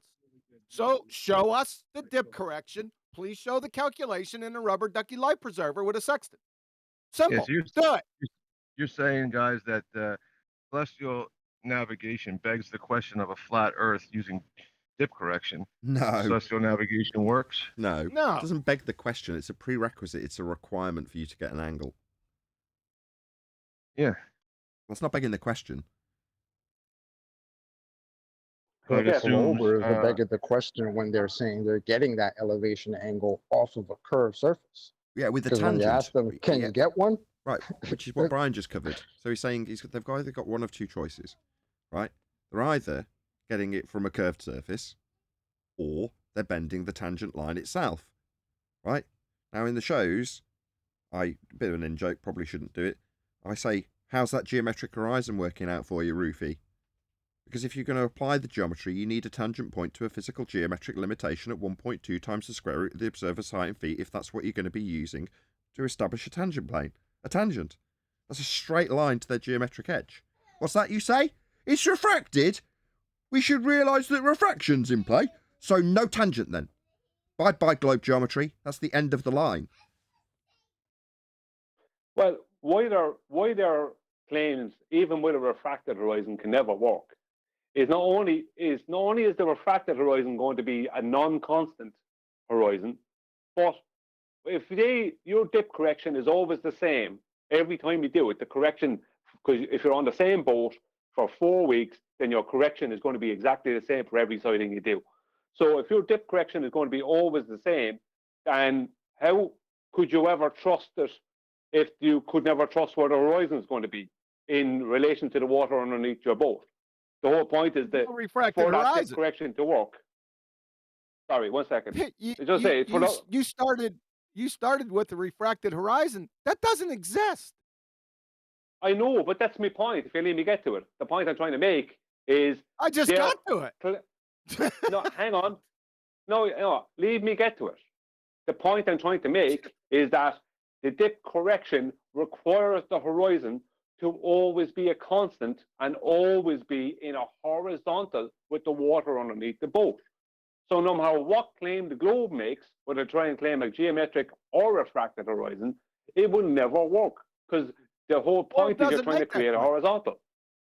Number one, the globe doesn't make that claim because the globe is inanimate object. You got retards that make that claim. So let's just get that one thing straight. Number two, there is no refracted horizon, even in their model. They just made it up. Well, no, there is a refracted horizon in their model. There is. You go to Metabunk and there has always been a refracted horizon. That's not the Metabunk. It's not their model. Well, it Define is. refraction. Yeah, but sorry? Define refraction. A change of media. Light moving through a change of media. The change in media. It's a little bit more than that. It's a change. Can the horizon be it's a change in the refracted angle of the light as it traverses a different medium. That's Snell's law, which is refraction. Okay. Let's give some examples of refraction. List all the models or the globetards model of refraction, please. Their refraction. Their refraction. No. That's a different question. That's a different question. Because that's not refraction anymore. That's atmospheric refraction. So the globetards version, as you requested it, isn't refraction. Let's get that straight away. No, that's not refraction. I know that. That's atmospheric refraction. That's something else. That's not light traversing a different medium. Changing its angle.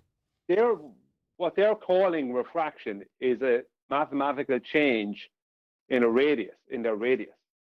It's a breaking of their globe. They're turning their globe into an arc length. That's what they're doing. That's a law. So basically, anytime they say refraction, anytime they say refraction, Brian's nearly there. Just let Brian get to the end of his thought. Okay, go ahead. Yeah, what they're doing is they're changing the radius of their globe, turning their globe from a circle into an arc length, right, by adding what they're calling an effective radius. And that's what they're doing. They're creating a bigger circle and putting their globe on that circle as part of an arc length of an arc length as an arc length of that circle. That's what they're doing. There is no refraction. It's a mathematical change. And doing so creating the Arwinian paradox. Yes. Which was actually the chocolate paradox, but okay. It's actually a Brian paradox. He was like 2 weeks before you all.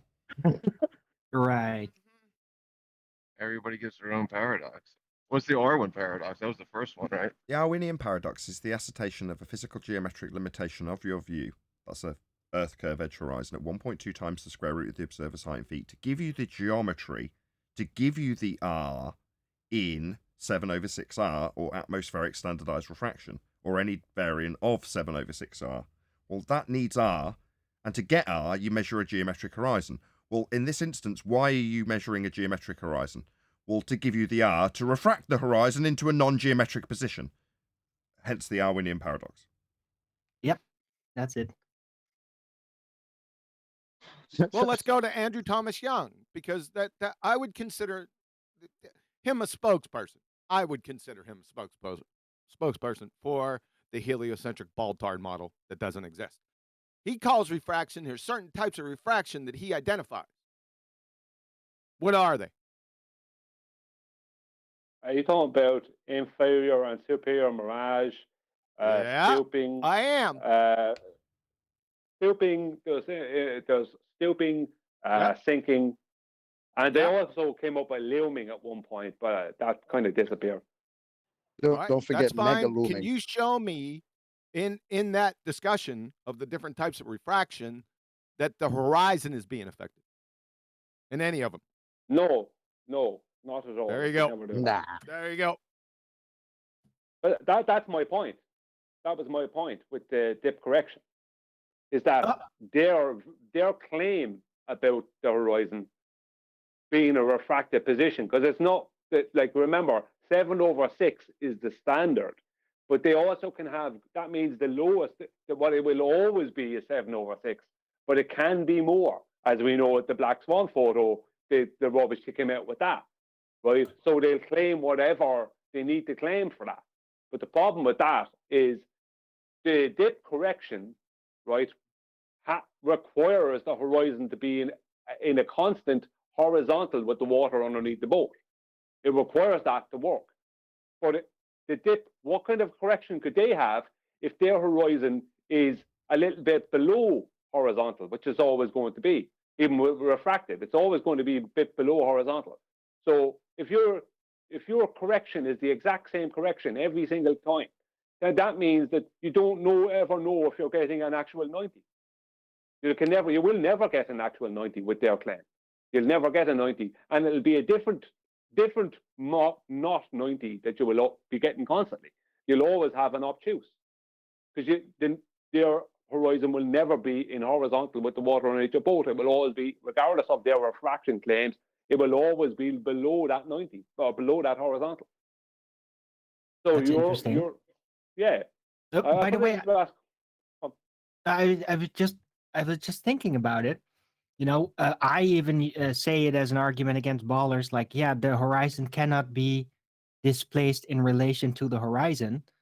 But now I was thinking, yeah, but if it were actually a curved sphere thing, a hill in the way, well, hills can be displaced in relation to the horizon. But the thing is that the horizon as we know it, this thing that things disappear into because of the line of sight limit and all that, it wouldn't exist anymore. That entire effect would not exist, would probably not even be known by mankind, because there would only be the geometric horizon.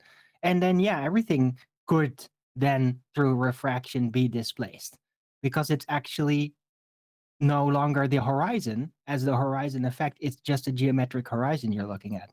We're just thinking about that.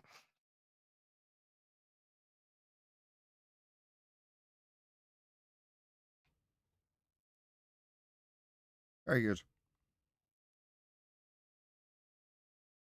But of course, we do actually utilize horizon effects, as in optical horizon effects.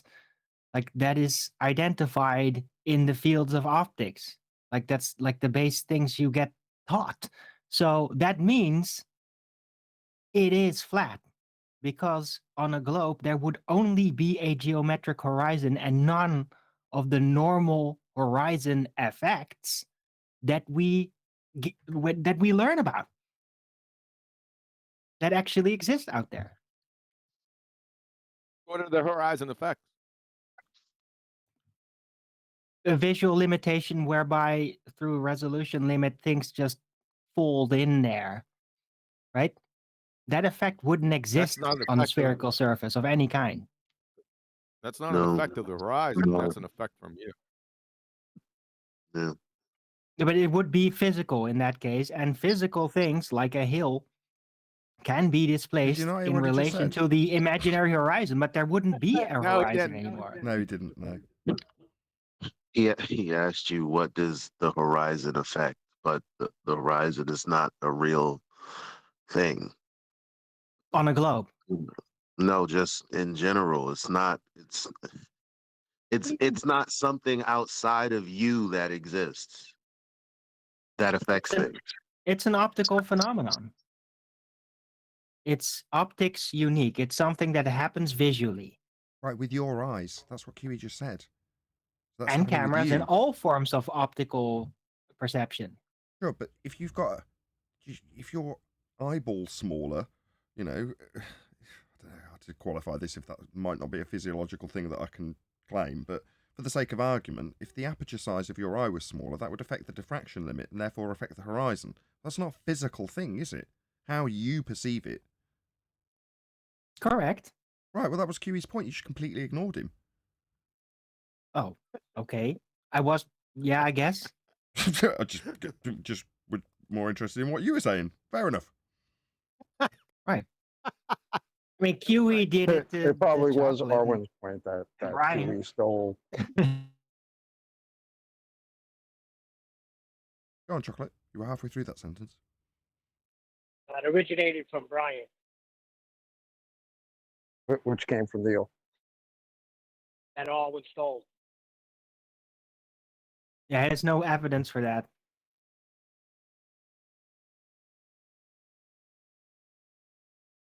So where's Jeremy at? Bring Jeremy in here. Yeah. Get his butt in Back here. to the point. Back to the point. Go get him. You Which, get Jedi mind which, tricked by dumbass baltards. In fact, go ahead and have him pull up in the Naval Almanac the table for height of eye correction. It says it right on top. Height of eye correction. Not hold on, sphere tart correction. Go ahead. let me see if he's available. I'll be right back. All right. Can somebody pull that up? I have it around here somewhere. I don't know where I left it. Right? If they're saying it's a sphere tard correction, then let's see the table. Let's see how they compute the sphere tard. Then we'll get to the rubber ducky.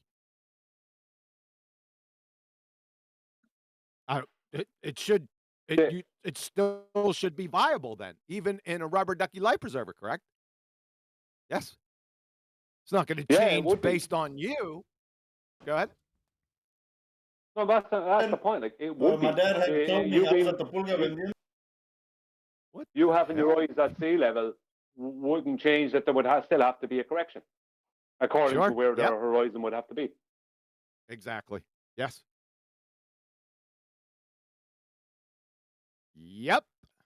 The tangled webs you weave with your headline parroting sphere tard ball tards. Yeah, it can be debunked. All of it can be debunked by incoherent second grader. Just continuity errors and paradoxes and contradictions. Too easy. Tactics. Do this in our sleep.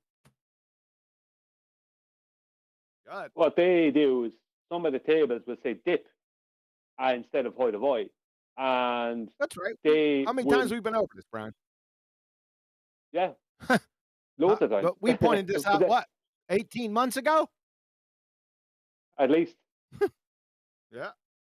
Well, you're talking do it about all over incoherent again. second grader, but there are like Gen X kids out there apparently that are What's your point, Huey? using all this. We're Generation X, Arwin. Oh, what did he call them? Purposes. Gen Z. Gen Z, sorry, yeah. I mixed it. General Zod? Not General Zod. What was my point? Somebody asked me what my point was. Not me. I didn't care. Nailed it. What's my point? My point was what, Neil? You said to Brian, how many times have we gone over this? What you trying to say? I can repeat your point. Do you want me to? I was listening.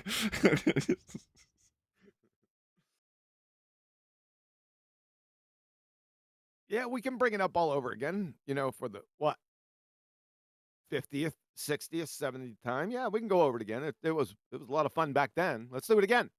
Bring Jeremy's butt in here.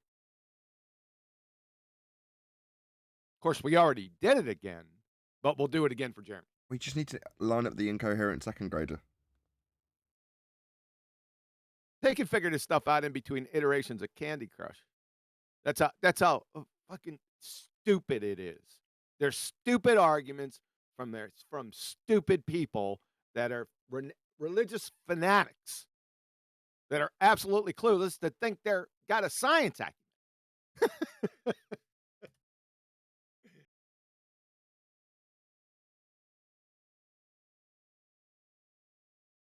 Or they have what do they have? What did I hear the other day? The graphene, the vaccine with the graphene.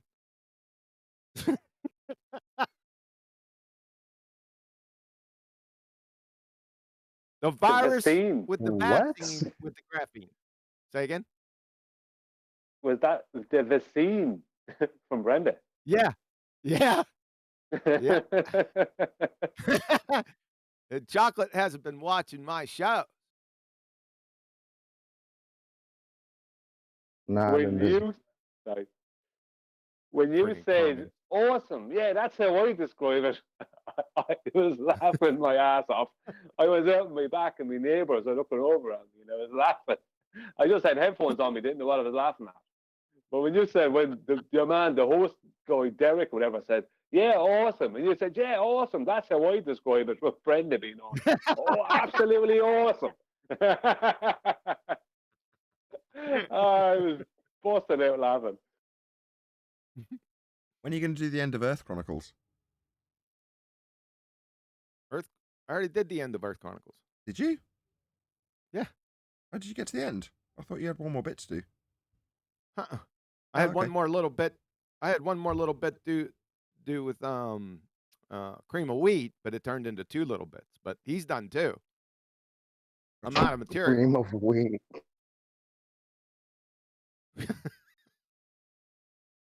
I've really enjoyed yeah. cream of wheat or Go ahead. Dickless Derek or whatever you want to call them. Derek from Myth Vision. It's just the standards. When you're going through it, it just seems so bad when they're just like, and there was this guy who did this trip and stuff. I've got nothing, but you can Google it.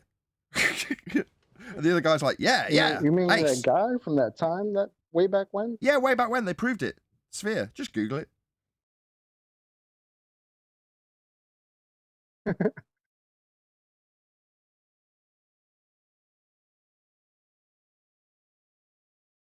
Yeah, I kind of want to laugh at the notion that balloons have become very, very popular again in the heliocentric, nonsensical story. Yeah, they got shot down over North Carolina. Yeah, I just find it kind of funny because that's raised a lot of questions for people who think that satellites are a thing. They're all, not all of them, but a lot of questions are popping up like, hey, wait a minute. If we've got tin cans the size of washing machines or something and floating around in a second law of thermodynamics violation, why do they need a balloon? Why do they need a bunch of them? Well, that's funny because I remember getting into this and talking to Globers about balloons, and they're like, hey, guys, you silly flat earther, they don't do that. They don't need to do that, right? All of a sudden, now there's a balloon problem. you gotta love that.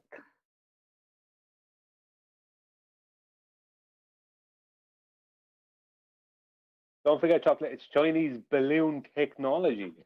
Oh yeah. That's been in the inertial reference frame for about, I don't know, a week. No? Interesting.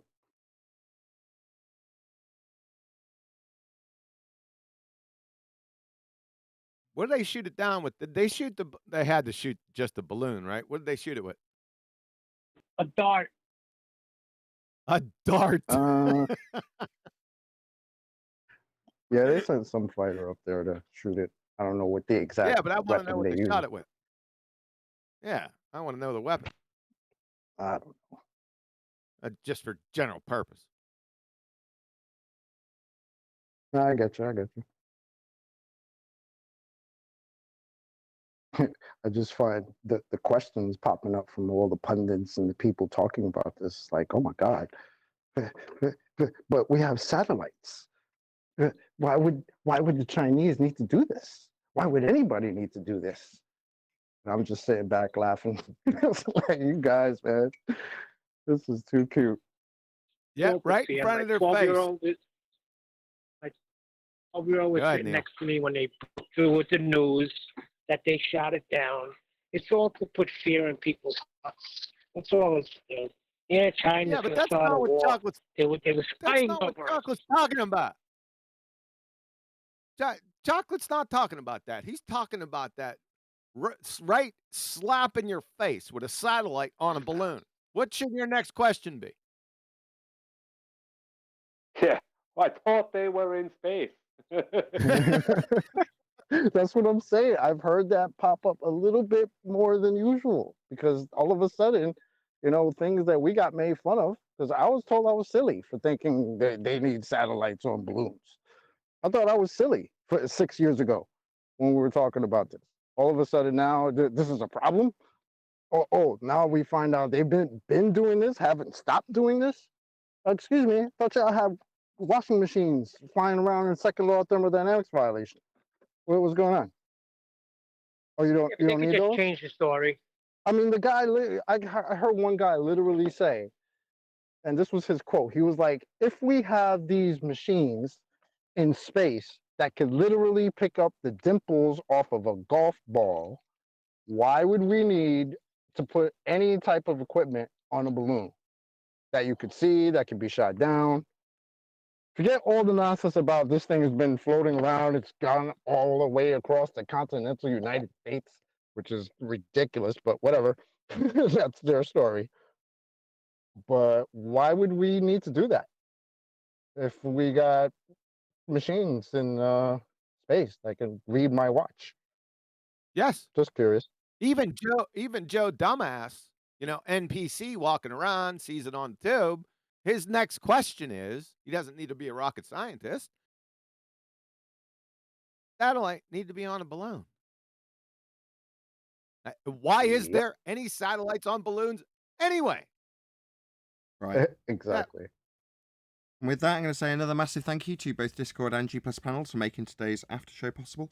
And of course, a massive thank you to all of you in either Nathan Oakley 1980 or Nathan Oakley premiering streams, for hopefully smashing the super chat, liking, commenting, sharing, subscribing, joining as a Nathan Oakley 1980 channel member, and all that good stuff. I've been Nathan Oakley, and I will see you all in the next video.